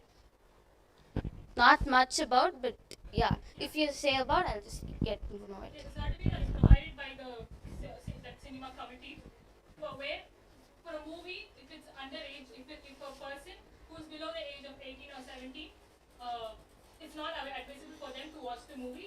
They give the certificate. Even though theaters, some of the theaters strictly follow this. Most of the theaters strictly follow this, but certain theaters might not. That too in remote places, not in major cities. So you tell that people get influenced. The people who watch the movie are above the age of 18 or 20. They have certain basic uh, common sense that what they have to take for the good. They don't go blindly follow what the actors say. If the actor starts a political party and say that, then that's a different case. But when they talk, whatever they talk in movie, they don't take it for life. So you cannot tell that people are completely influenced from the movie. And also when you talk about the Pan India movie, the animal movie, you say that Ranbir Kapoor is Rashmi. So even in that case, it is not. The person who watched the movie, even I watched the movie, you can tell that okay, this is wrong. Even the people who watched near me, they were two men. They will think this is wrong. How can Ranbir Kapoor hit him? It's not completely alpha men thing that has been the sigma men and alpha men that's been going on now. And also. So what are you actually trying to convey? That's what I'm asking. You were telling all these, but I'm telling this is not the actual complete impact. No, that's not the negative impact. There's also positive impact. Not all men or all women who watch the movie have the same mentality. I have specifically said there are only few people. I didn't say everyone. I just said few people, and there are movies which actually also give good impacts. You can take Three Idiots or Amaran, which like actually motivates even men or women to just join an army. I'm not saying everyone, but there are people because there are people who can be easily manipulated by someone. Everyone are not mentally stable. There are someone mentally unstable. So if a person is in heartbreak, if he is going and watching a movie, he might not be stable. He will be unstable. So his thought will be like, you can't say whoever it is. It's not only movie. If a person is saying something, he'll be like, if he is a friend, he'll get that. Like that only movie is also. If he is alone, he is watching, he'll be taking, but not 100% sure. He might. Apart from that, okay, thanks.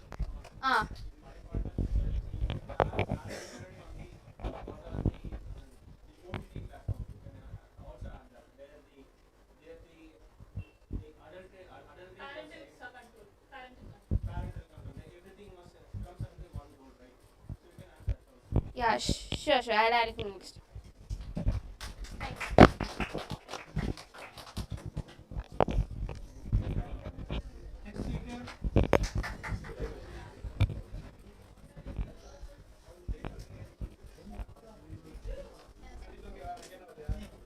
Jenny.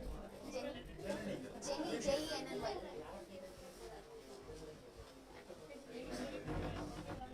So, good evening, everyone.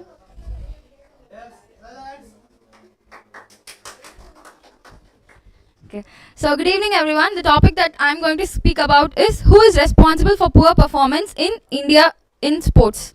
Okay. So, as we all know that I wanted to classify based like on 4 reasons, like who would be responsible actually. So, my first priority that I give is the parents who come first, because whenever children are going to play out, they just keep discouraging them, like you have to focus more on academics and this is not going to give you a future. But people actually forget that there are also champions who have achieved very much, and even the world chess champion have recently achieved a very young age. So parents forget to see the other positive side of the story, where we miss upon things, and therefore the first impression on children that gets that they can get into a future career of sports will get spoiled there. The second would be, I would positively blame on the teachers, because we all know that even in colleges or in NCC, whatever days it might be, the teachers keep on criticizing that you are not coming to the class, or you are going to the ground all the time, you're playing, you're not focusing on academics and everything. But the thing that the teachers does not see is like they don't see the hard work of the student, that they are putting it both in the ground as well as in the classroom. Because like even when I was in NCC, my teacher used to like, you're coming only once a week to class and like hardly you come and study. But even though I kept up my CGPA, because I know that both are equally important. So like when students know that it is really important, they know what has to be done and they do accordingly. But the teachers also have to be supportive in this part. And next is like, as we all know that we can directly or indirectly blame on the government also, because of due to the some policies and the allocation of the resources to all the athletes and everything is also being demanded, and it's not yet met up to the results of what they actually need. Even like there were many cases, even the recent Olympics also, like the government was not supportive to our own players, so that they even lost their own self-confidence and they have to give up. So like I also tell that it indirectly affects the athletes performance, so that like the government also should be supportive. Last, I want to mention that it's not about the parents, the teachers or the government, it's an individual self also, that they are not consistent, because like they want a success immediately, they don't keep on putting efforts continuously. So that like, as we all know, like Gukesh was a very youngest world champion, chess champion. So even though he in his young age was determined that he should achieve it, even though people who are trying so hard even in their old ages they are not able to, when a youngest person can achieve it, like if we also put our hard work in with consistency, we also can achieve it. So I don't blame upon a single reason out there that it is responsible for the poor performance of sports. I just put up all the 4 points that it should be equally concentrated so that we get better results. It's not that India is still not it's not that India is still giving poor performance. We have already moved ahead, and like we are progressing. So I hope there will be better results in the future, that if we keep consistent on and focusing on all the things. Thank you. Okay, comments. The sports head, specifically speaking about the head, do they actually come from the sports background? Because I would say that is one of the aspects which is important, because they don't have a sports background actually, so they don't tend to see how much the sports person are putting the effort in order to get to the place where they are. So the person who is in the head position has to be coming from that field and plays the good position in any of the nationals he represents. So that I would say that I would. Yeah, actually, as I told, like there's also some other government things we can't like openly speak about it, but there is something happening behind that which cannot be spoken on a public forum.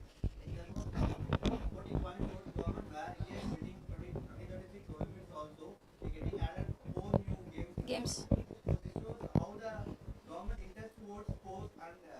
the other side to improve it. Yeah. Don't you feel the government's involvement is changing drastically in current situation? For example, in the recent Paris Olympics, when Sarabjot Navjot Singh has failed in pistol round by margin of points, he scored fourth of place. Prime Minister called him personally and said him, "Koi nahi beta hota rehta hai," which means it's okay, my dear son. Things happen in life. Your next competition with Manu Bhagar, with like men's and women's mixed Mixed. you can show skills there. He personally said that this was a goal that motivated him to show his skills and got bronze for India. The government is doing much more, and I don't think any other country's prime minister called personally to a particular country and wish him such a great step.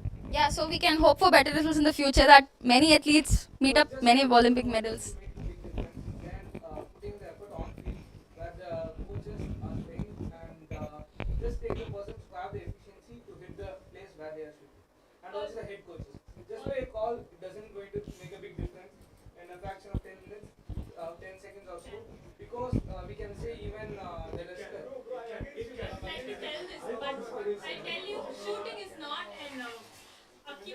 it's not a stable sport. To be honest, if your time is good, you'll shoot well. You can tell, you can practice for years. But what if there's wind in the range? What will it happen? Let it be a close range. There can be any disturbance that disturbs a person when it comes to shooting. So there's certain words I would tell the encouragement would definitely motivate the Olympian. And also the Neeta Ambani, the foundation has also helped funded Olympians in this recent Olympics. Okay. There was another point. Prohit. Okay. And also your pace was very fast. You could slow it down. Yeah, sure. You pace is slower. Okay, next.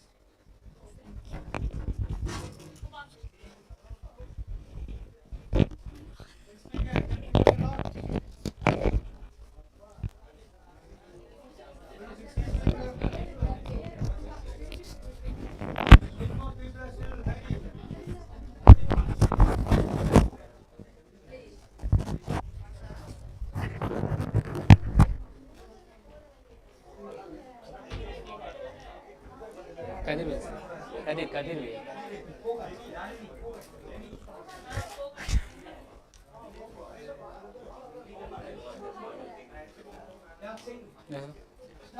Greetings everyone, I'm Kadirvel. My topic is GST is a one nation, one tax reforms. Okay.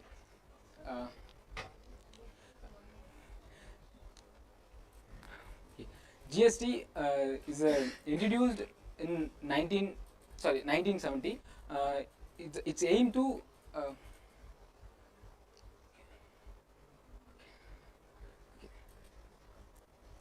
GST it's have several advantages, like it's boost our economic growth, and it's also increase our transparency, but also it's have many challenges. It's impact our small business and traders. The only thing we need to continuous monitoring. It will help. It will help to GST. It will help to one nation and one tax. Thank you.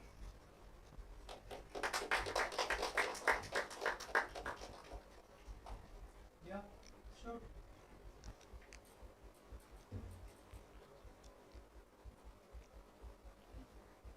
If you can you please speak about GST for get another 30 seconds? Whatever you know, speak. Yeah. Really fine. Speak about whatever you can. Just speak out. Like, can I hear your points from your points of GAD in Tamil?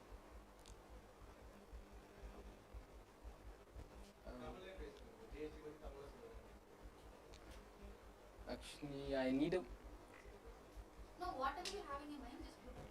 What you know about GST? If I have more time, I will prepare and.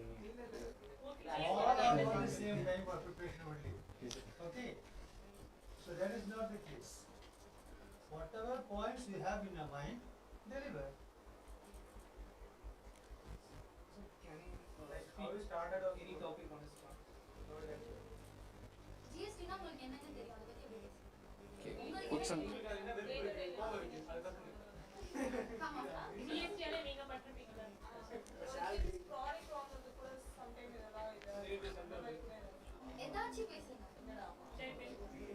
okay. Okay, GST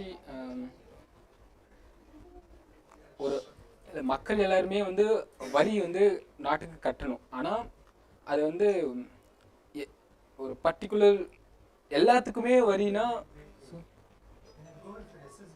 yes sir. Mostly in Hindi. Yes sir. But South Indians alone can speak English. Yes sir. They cannot speak English. Okay. Try your best to Oh. tell your ideas in English. Okay sir. It's a training field only. Okay sir. Okay, don't worry about the mistakes you're committing. Okay sir. It's the area where you can try Okay sir. to make mistakes and help correct. Do it. Okay. Okay. GST we have to pay our country's growth. So First of all, tell what is GST. Expand GST. Goods and service tax.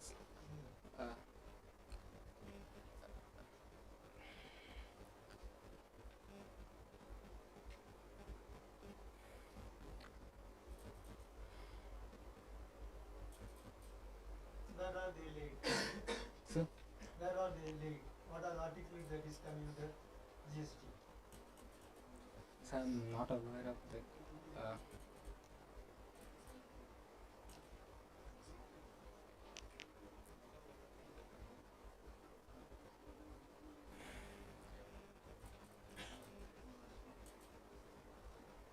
So now I'm not aware of that, but I will equip more. That's not the case. You're coming as GST almost for the past 3 years. Yes sir. Everyone is talking about that. All newspapers carry that. All magazines have that. Okay. Yes.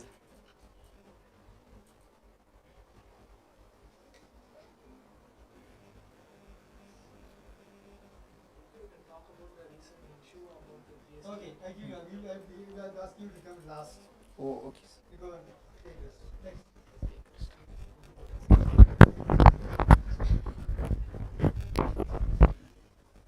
Name.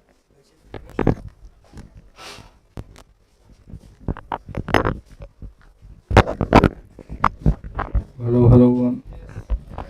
So my topic today is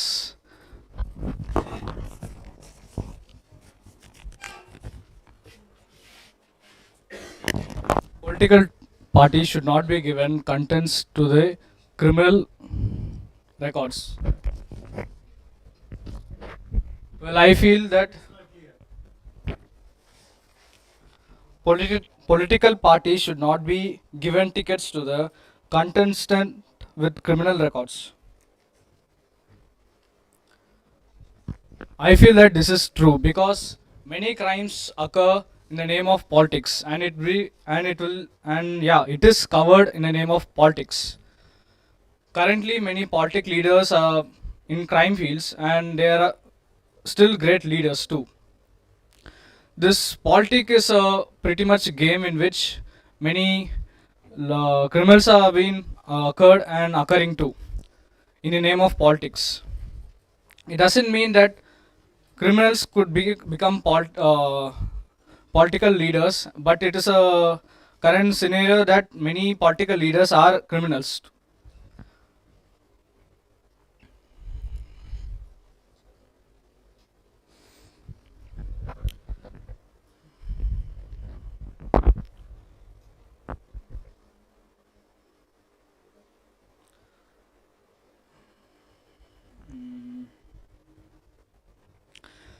The main advantages for this is politics because the name can be easily escape and cover up.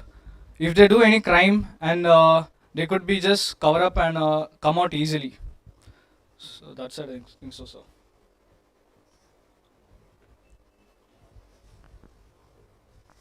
That's it, sir. Yes, sir. Yes, sir. As far I know, sir. Okay.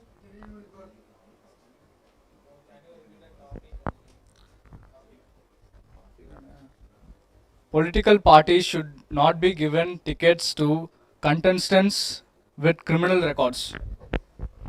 Political parties should not give contestants With criminal records. tickets with criminal records.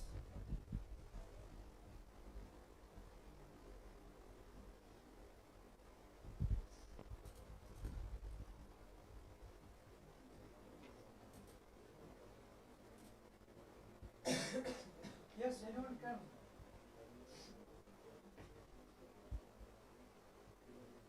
Let it ask. You can share more points about what they have improved. There is no point here mentioned clearly. We can't ask.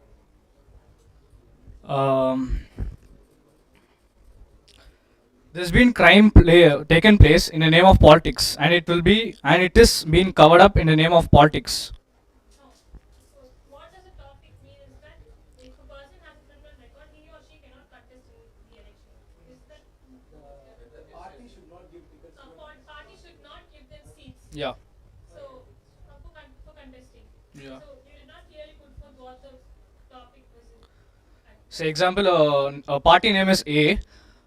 If I am a party name, I want to join in a party A. I am having a current 4 FIRs with me. I want to join in a party A. The party A leader is known to me, but I want to join. Even though I have so many criminal records, in the name of sake of politics, I could easily join by erasing all the FIRs in me. No, that is what the topic is, that the party should not give you seat. Yeah. If I am the party, I will not give you seat if you have a criminal record. Yeah, that's what I'm just telling you, that it should not be given. But in the name of politics and other sake, they're just giving the seats and all the higher seats also. Another point we can see in the last election of Lok Sabha and the state assembly, whether contestants having a criminal cases or maybe the unusual cases or contested, we can able to clearly see it. And it's a judgment of the jurisdiction where they need to take a stand. So if the person have done it, for the intentionally or it may be coincidence. So it's up to the judge case, I think. So usually the punishment or anything is given from the jurisdiction, the person can be contested. And also like if see like in the constitution they have 3 pillars like the judicial and the legislative and executors. If the executors, which means that there is a if it was happening, the judicial will not give the sentence in a fast manner. If that was fast, the whole democracy, the process of democracy will be in cost, right? The election will not be contested, the candidate will not be contested in a proper way. Even though they have a good election is what the people what trust about the candidate, where they can able to elect and give them a power. That's what a democracy means. If the judiciary was to delay the sentence, of course the whole election process will be erratic, right? Yeah. To clear both their points, it is very simple in a case. Let's take example of current Lok Sabha election.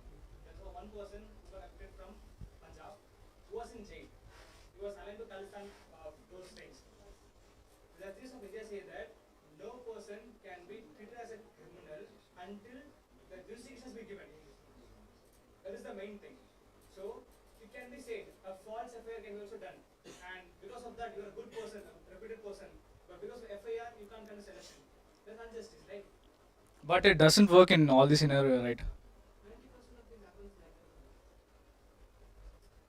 People also brought out the issue, the wrestling association, which Bush in Singh, where the president of the wrestling association was alleged that he sexually assaulted a player, and that brought out a very big issue in the north. Just because he was from BJP party, the government did not take any action against that. You could have brought that. That's not proven. So these are points you can add in your speech. And adding to that, it is like in Tamil you say, Ayam Kutravali Kabikalam, but Navitali Kudal. Same goes to Indian justice also. These are the main pillars through which it will be opposite to the topic itself. Yeah, sure, next time. Okay. Next one.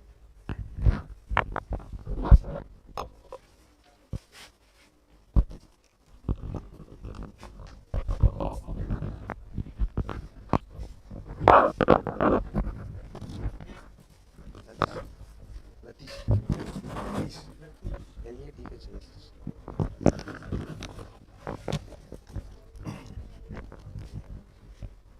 evening, guys. My topic is gender pay disparity within global organization.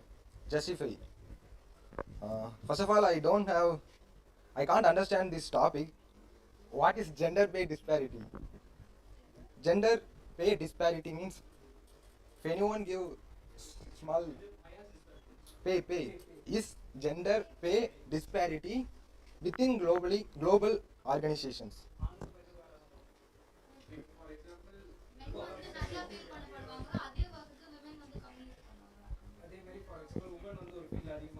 Discrimination between man and woman in the case of Salary. I think is there any disparity in gender pay? Gender? Every gender can get the same salary only. Let him put up his point. Afterwards, you can ask. He hasn't completed yet. Every gender can get the same salary only. There is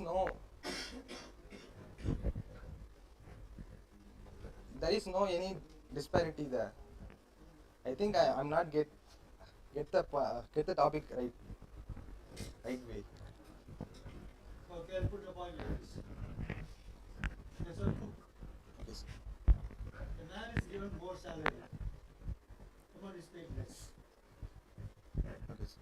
In the real estate, men and women work in the site. Man is paid more, women are paid less. But It's everywhere. That's what the part of this is. But this case not in every sector, sir. It's like There's a topic on which you talk. it's not in every sector, but it's in some sectors only. We can take as a small level of in construction work. There is a disparity in pay level. But if we take a IT sector, there is no any disparity in pay in for gender. So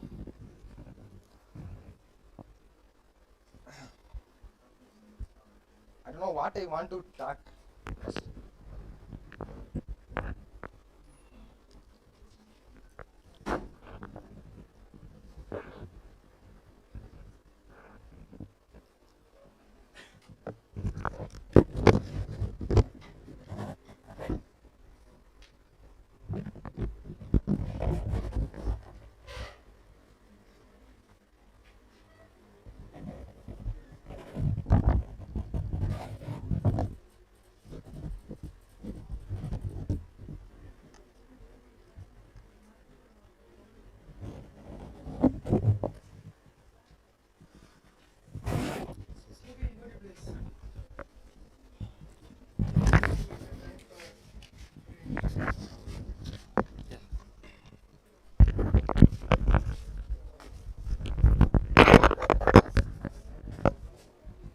So, good evening, everyone. I am Dinesh.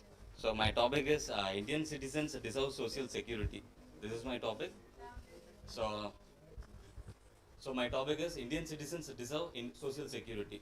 So, why Indian citizens need a social security? So, one thing, outside the India, if we consider, there is a rising discrimination among the Indian diaspora, and also we can literally see the rising hatredness in the social medias for the Indian peoples.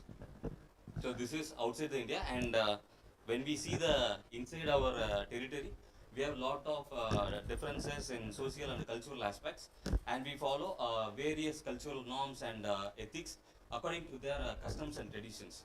All these things are very different in nature, and it requires specific laws and amendments and policies to regulate them and safeguard them to follow the tradition and culture. And these two, outside and inside, and also the influencing culture of the outside the territory. Like for example, the influence of Western education and the Western societal norms which is gradually increasing within India and changing the current mindset and mentality towards the social aspect of the Indian society. And for that, what we have outside India, we have the MSCs. So through the MSCs, we get the protection, and also yes, we get the protection through the MSCs. And within the India, we have the various laws, and there is a specifications within the constitution also, which provides the social security. And yes, we have the minorities rights commission and other various aspects of policies, which is tackling all the social aspect of the social security of Indian citizens. Thank you.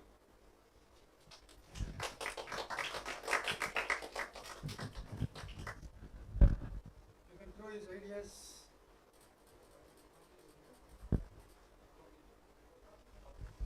The topic is Indian citizens deserve social security.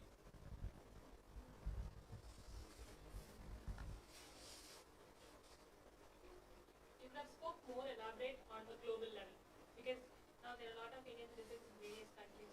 You Yes, spoke yes. that you embassies do help. Yes. You could have spoke more elaborate. Yes, I should have. Because when Indiaக்குள்ள Indian citizenக்கு பாதுகாப்பு கிடைக்கும். வெளியில தான் நமக்கு கிடைக்காது. And also, It's not possible to get. yes. At the same time, like because of the social security, Indians migrate other countries. Yeah, yeah, I agree that. Yes, for example, in Canada also, because of they want the freedom of something else, they went to Canada and doing something, some shitty stuffs. So yes, this should be avoided and controlled. And also, like even the Indian origin citizens are even eligible to contest their nation election also. Example like Rishi Sunak. Yes. This is one of the examples of that, where they are like he's the origin of India, got a citizenship there, also eligible for their contest the elections. Yes, there he is a citizen, so there he can contest the election. Yes. So what is the aspect of social But security? where like I told that even though there is no any specific aspect, the Indian origin, for example, if they conduct the election, they should not, the ancestral should not have to be want to be like origin from the Indian speaker. No, 5 more people have to talk.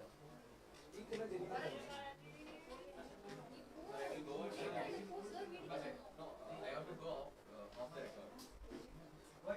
Because it will create an issue in my company. If somebody sees in my company which I'm talking here, so it will create an issue. It will create an issue in my company. Which I'm working right now. I'll go off the record. My name? Hariharan. என்ன company சொல்றது?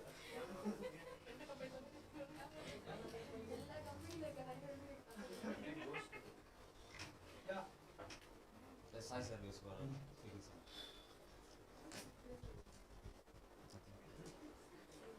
Anything else? Mike should be there, not there. Yes, absolutely. Completely. So Bit louder. some more is okay. The topic was the socio-economic. He was so strong about the quality. Yesterday itself he was thought of all economic quality. He was not so confident speaking in front of us. Yesterday whole night he teached us the economic.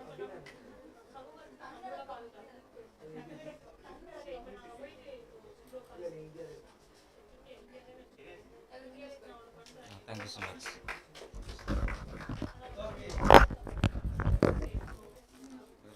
சாப்பிட்டேன்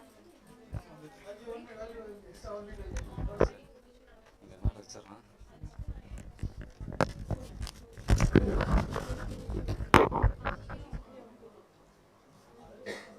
Dhoni's family was Three more people have to talk.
Amar Shakti, sir. Amar Shakti. Amar Shakti, sir.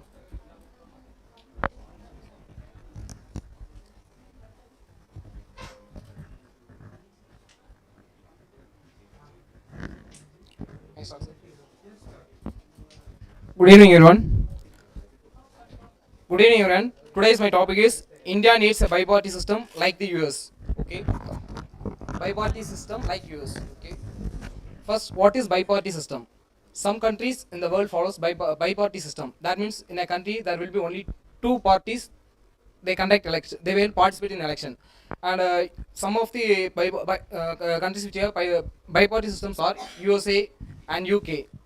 India is a country which follows multi-party system. Okay, we have n number of political parties. They may be regional based, caste based, linguistic based, etc. Okay, when you look at the advantages of a bi-party system, the election process is not much complex than the multi-party system, and the decision making is very much and quicker than the multi-party system. And the disadvantage, one more advantage of the okay, let's go to the disadvantage of bi-party system. And first one is criticism. If you have bi-party system, means there will be no criticism. If they accept each other, they can implement whatever they can. And when you look on a multi-party system, if a ruling party uh, if a ruling party is implementing a scheme or something, the opposite party will definitely criticize it, because they are going to they need to get vote by criticizing the plan or scheme, whether it is a good or bad plan. And the delay in decision making and delay in contesting election. When it is a multi-party system, there is a there will be a huge process to select a representative. And my conclusion is, whether it is a bi-party or multiple party, bi-party or multiple party, the real power was in the powers of hands of the people only. Thank you.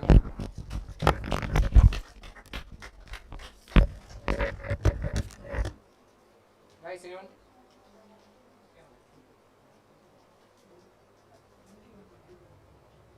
Yeah, open for attack.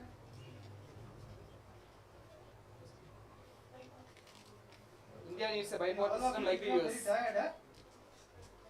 India needs a bi-party system like the US. Thanks. Wait. You have to give her time also to prepare. First, prepare the here. Yeah, no more questions. No more written exam. Yeah. I think you don't mention, we didn't mention the point. What is the advantage of having a bi-party system if it comes to India? India is already a multi-party system where people are intended to select their own parties or maybe contestants. So what may be, if it's changing to bi-party, what may be the advantage for the Indian point of view? Actually, changing to bi-party system, it's a little bit difficult one. When you see at the diversity of India, it consists of people from various places and various languages and various religions. When you look at the voting system, vote based on India is, they are mostly based on the criteria which I said before. So bi-party system is maximum can't be implemented in here. India. India is currently indirectly following bi-party only. Example, India is alliance only. Yeah, So anyway, it's bi-party. it is a streamlined zone. In India, after the independence, the parties are, not about the independence, after the 1800s, the parties are emerged. Especially from some of the issues which are done in the specific, if there is a regional party, the group of people, the common cause, they emerge there. So if it's a national, there could be the national cause. So if the INC was started the national cause only. After the small regional parties has created an opposition. So this directly going to the bi-party. So some regional parties having the conflict. Actually these regional parties combine to form to defeat the ruling party only. If they get the majority, they will not collaborate with each other. When you see it, now you see it, one party is standing alone and they are alliance of some other parties. Why they are aligned? Because they are not liking their policies, schemes or anything. So only they combine to defeat them. It's not like even the opposition party, if the bill or anything passing towards the favor, it is helping the social, helping the people. The opposition will not oppose everything. Opposition don't need to oppose everything it's passing. I think Sorry, can you repeat? If the ruling party going to pass a bill or anything, if it is helping the people, the opposition will not any oppose. It will support it, not required to oppose every. And there will be two sides. It may be good for someone and it will be bad for someone. We have to. We can't satisfy everyone. Anyone? Okay. Thank you. Next one, we got the law.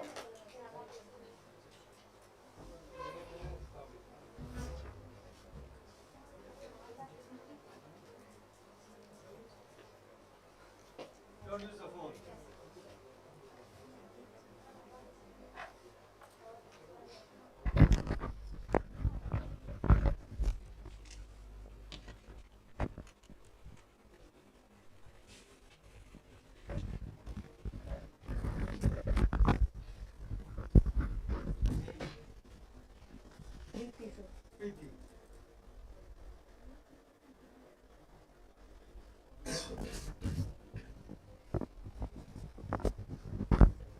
Good evening, everyone.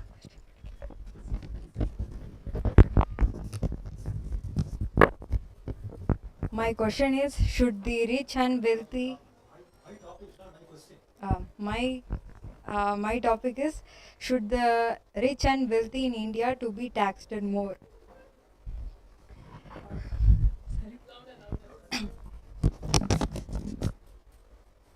I think the government should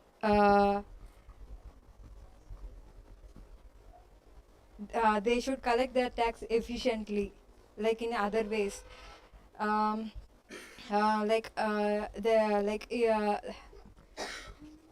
also if they collect taxes from rich and wealthy, they can reduce. It means they reduce the inequality. They can help in a other way to collect taxes from rich and wealthy, and also it also not affect a healthy and wealthy people, but it discourage their business purpose, like if they pay taxes more.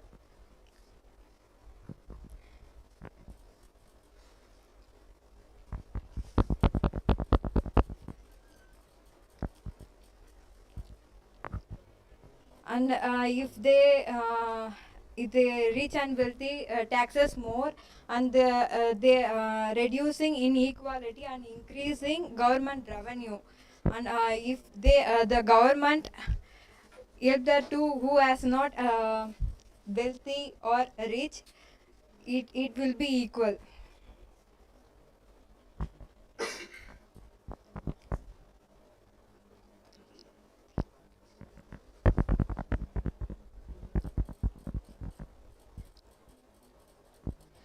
For that, its conclusion is, the rich and wealthy in India should not be taxed more.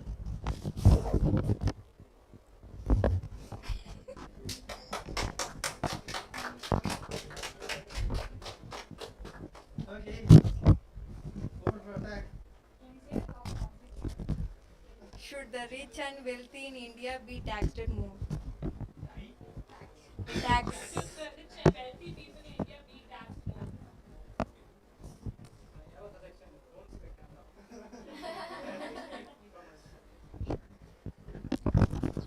You're getting quite nervous.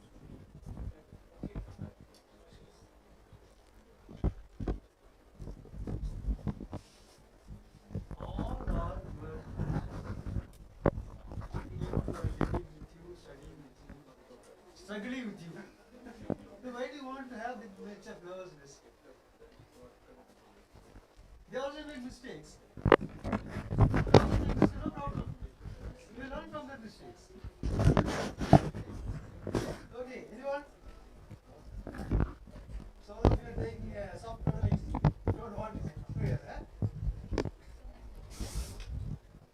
No, I'm telling. Nobody's asking any questions. No point to ask. Okay.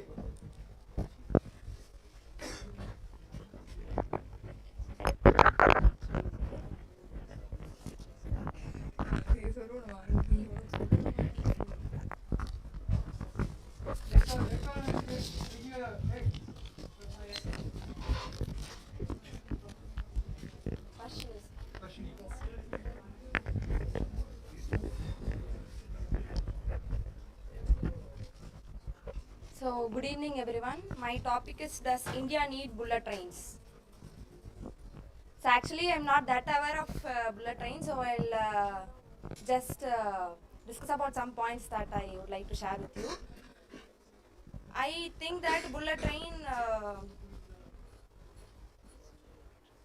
yes, maybe bullet train may be implemented in India, because as recently metro has been implemented, it is benefiting most of the people, that the speed could be very faster than other local transports.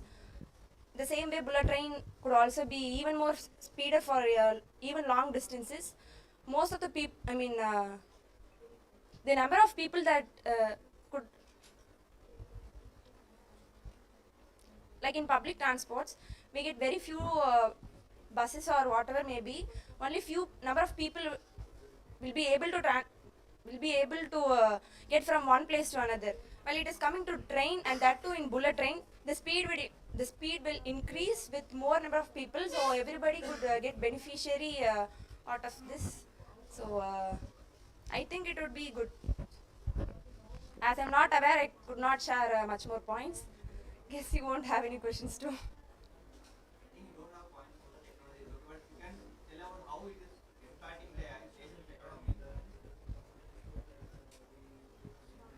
I already told that I'm not aware, so like economic.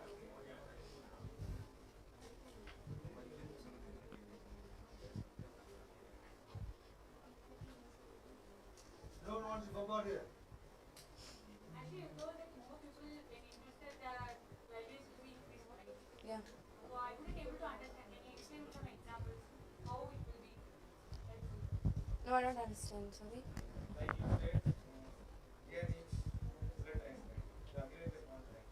Then the train needs such long, like long infrastructure. அது வந்து எந்த point example ஆ வச்சு சொல்றீங்க? Like what example you are saying? Like it's so long, like there needs train facility more.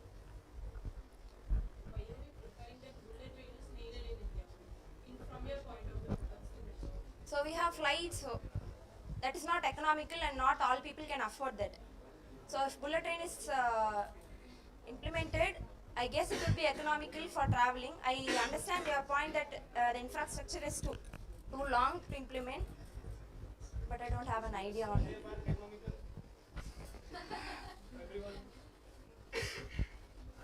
No.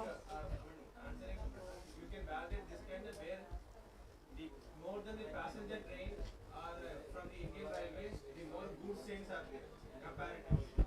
Where we can able to execute the not only more focus on the passenger train, the bullet train. If we focus on the goods train, we can increase the economy in a more faster way. Yeah, the logistic will be increased more. The logistic, the movement of logistic will be faster. Okay. So you can able to validate this kind of points also. Anyone?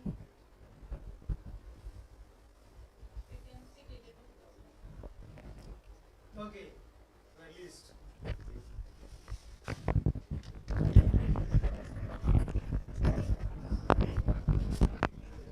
Next one, last one.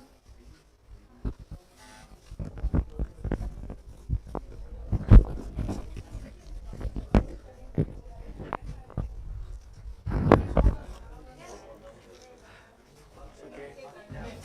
So Bharat, it's a BARATH. So good evening, my friends, my fellow mates, and whatever. Yes. Okay, my topic is the NRIs do not invest in India because of bureaucratic hurdles. Are you all getting my point? What is mean? NRIs do not invest in India. NRIs do not invest in India because of bureaucratic hurdles. Okay, you all know who are NRIs? Yes, non-residential Indians. The people who are born and brought up in India, settle in other countries. They get the citizenship, other like American, British. They are called as NRIs. Now, the main topic is why because of bureaucratic hurdles. Bureaucratic hurdles means the people in the government position, they are the reason why the people are not investing in India. I think that is not true, not fair, because the NRIs who went other countries because of the financial freedom.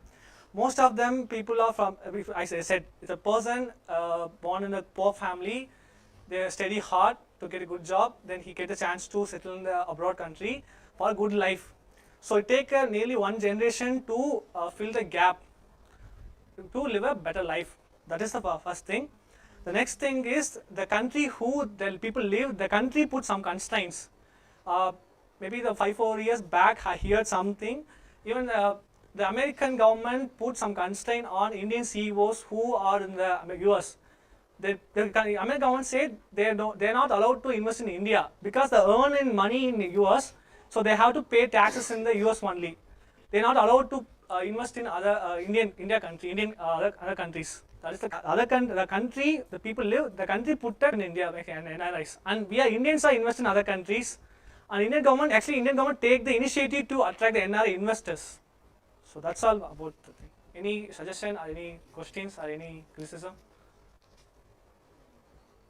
Yes, please tell some points to improve my. Where the NRI CEOs who are going to invest on India, they are already settled in other nations. They are not NRIs. They origins are from India. They are not NRIs. They have other nation citizens. Yeah. They can able to give the rule for their citizens only, not for the NRIs who are citizens of India who is living there. So it is not this different. Okay, I'm not sure about what was NRIs. I just confused get the citizens. Okay, that's okay. I get the point. Then any other points? Any other suggestions? Be little louder and make your content in structured manner. Yeah. Okay. You are speaking, but if you make a structure, it will be reaching audience. Okay, this is my first. You can quote this in this way also. Instead of using the word NRI, you can use FDI. Sorry.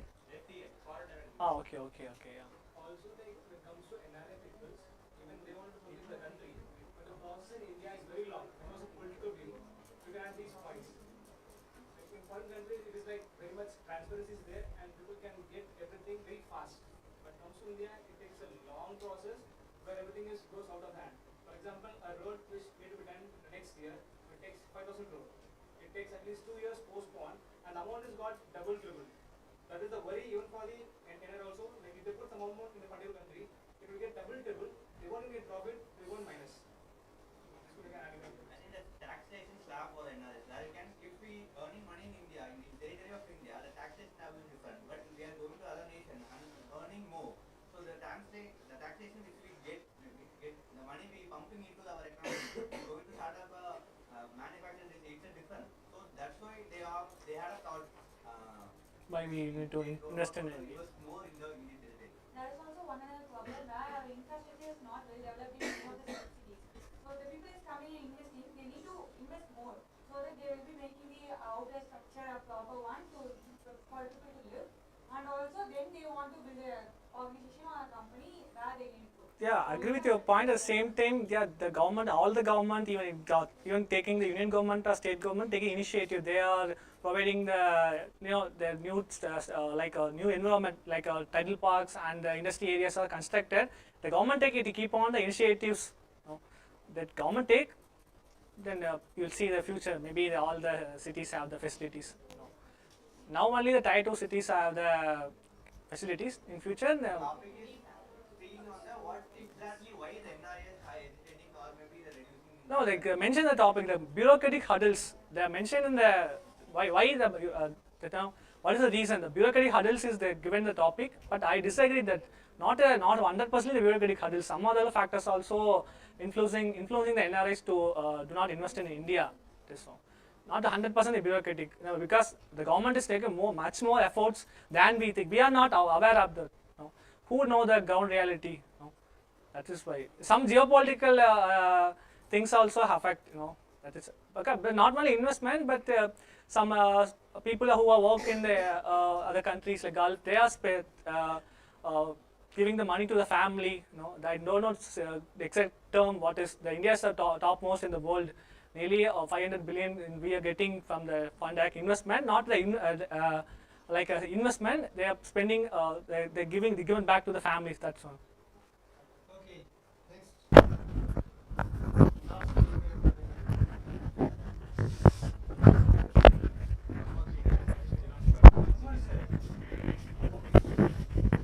Please take this.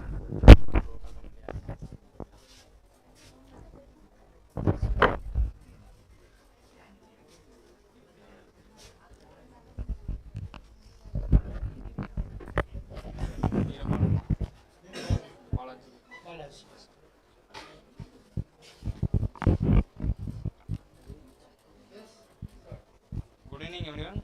My topic is freshers are better than laterals. One topic, not change the topic. Yeah, I think nowadays freshers are better than laters because they can easily adapt adapt the situations and easily grab the opportunities and can study and understood easily comparatively laterals. Nowadays, now technologies are improved because the next generation freshers are better than laterals. Freshers are better than laterals.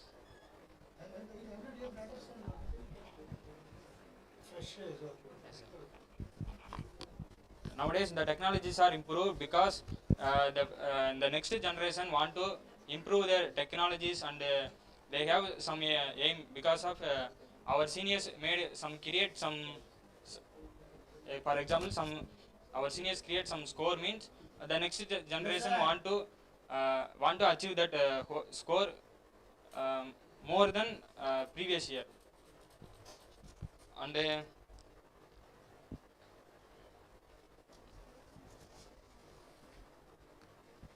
but whatever's happen, our laterals are our. I mean, our seniors is our path. We we walk walk along with the seniors.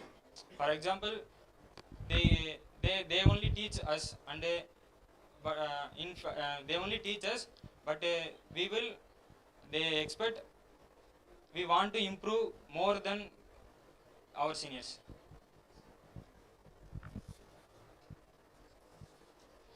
And the freshers are they have hour in their life more than laterals. Thank you.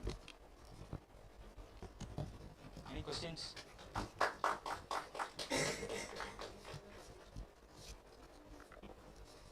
Yeah. Open for attack.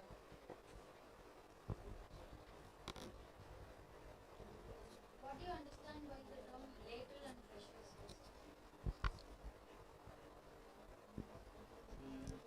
Okay. Who are laterals and who are freshers?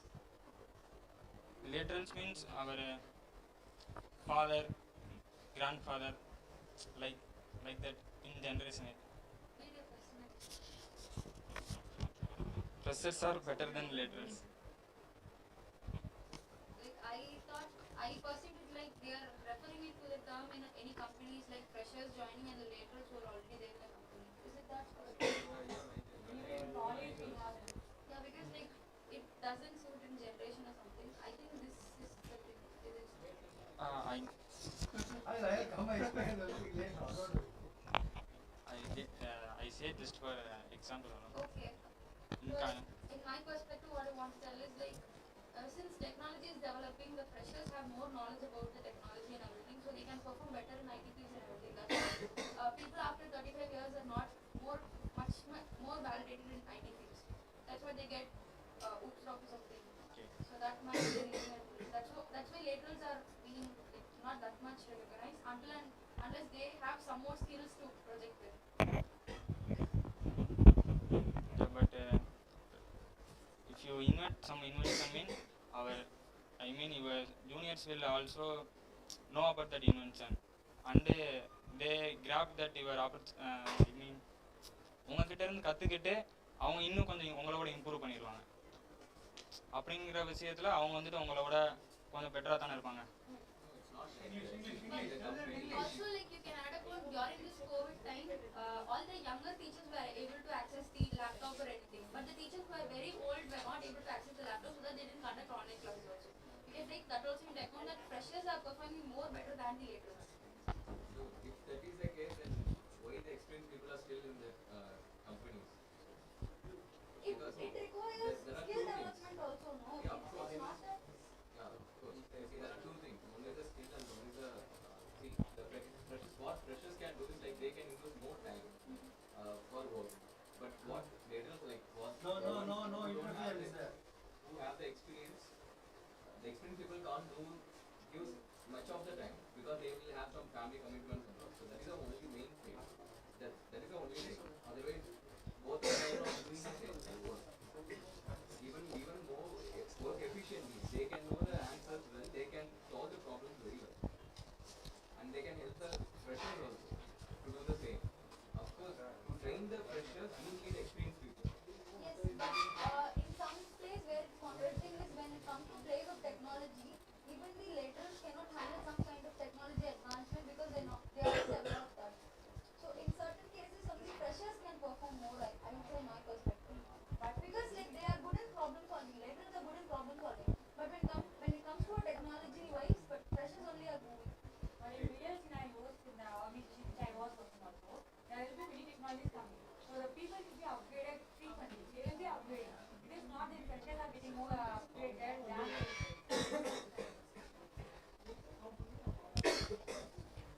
Okay, please.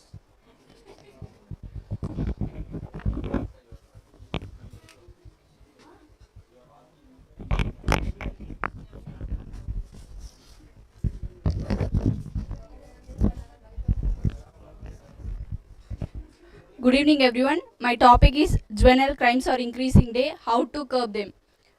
Juvenile crime means what? Under 8 years, under 18 years, under 18 years who are done crime. They have that is juvenile crime. First, why they become juvenile crimes? What made them? What made them to do crimes? Because they suffer from their younger age and they forced to do something bad to the society. Their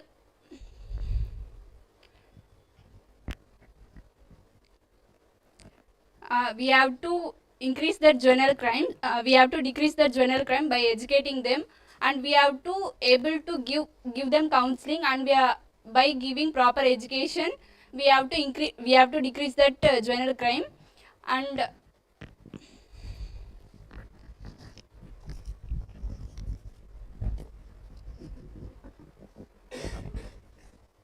they become juvenile crime.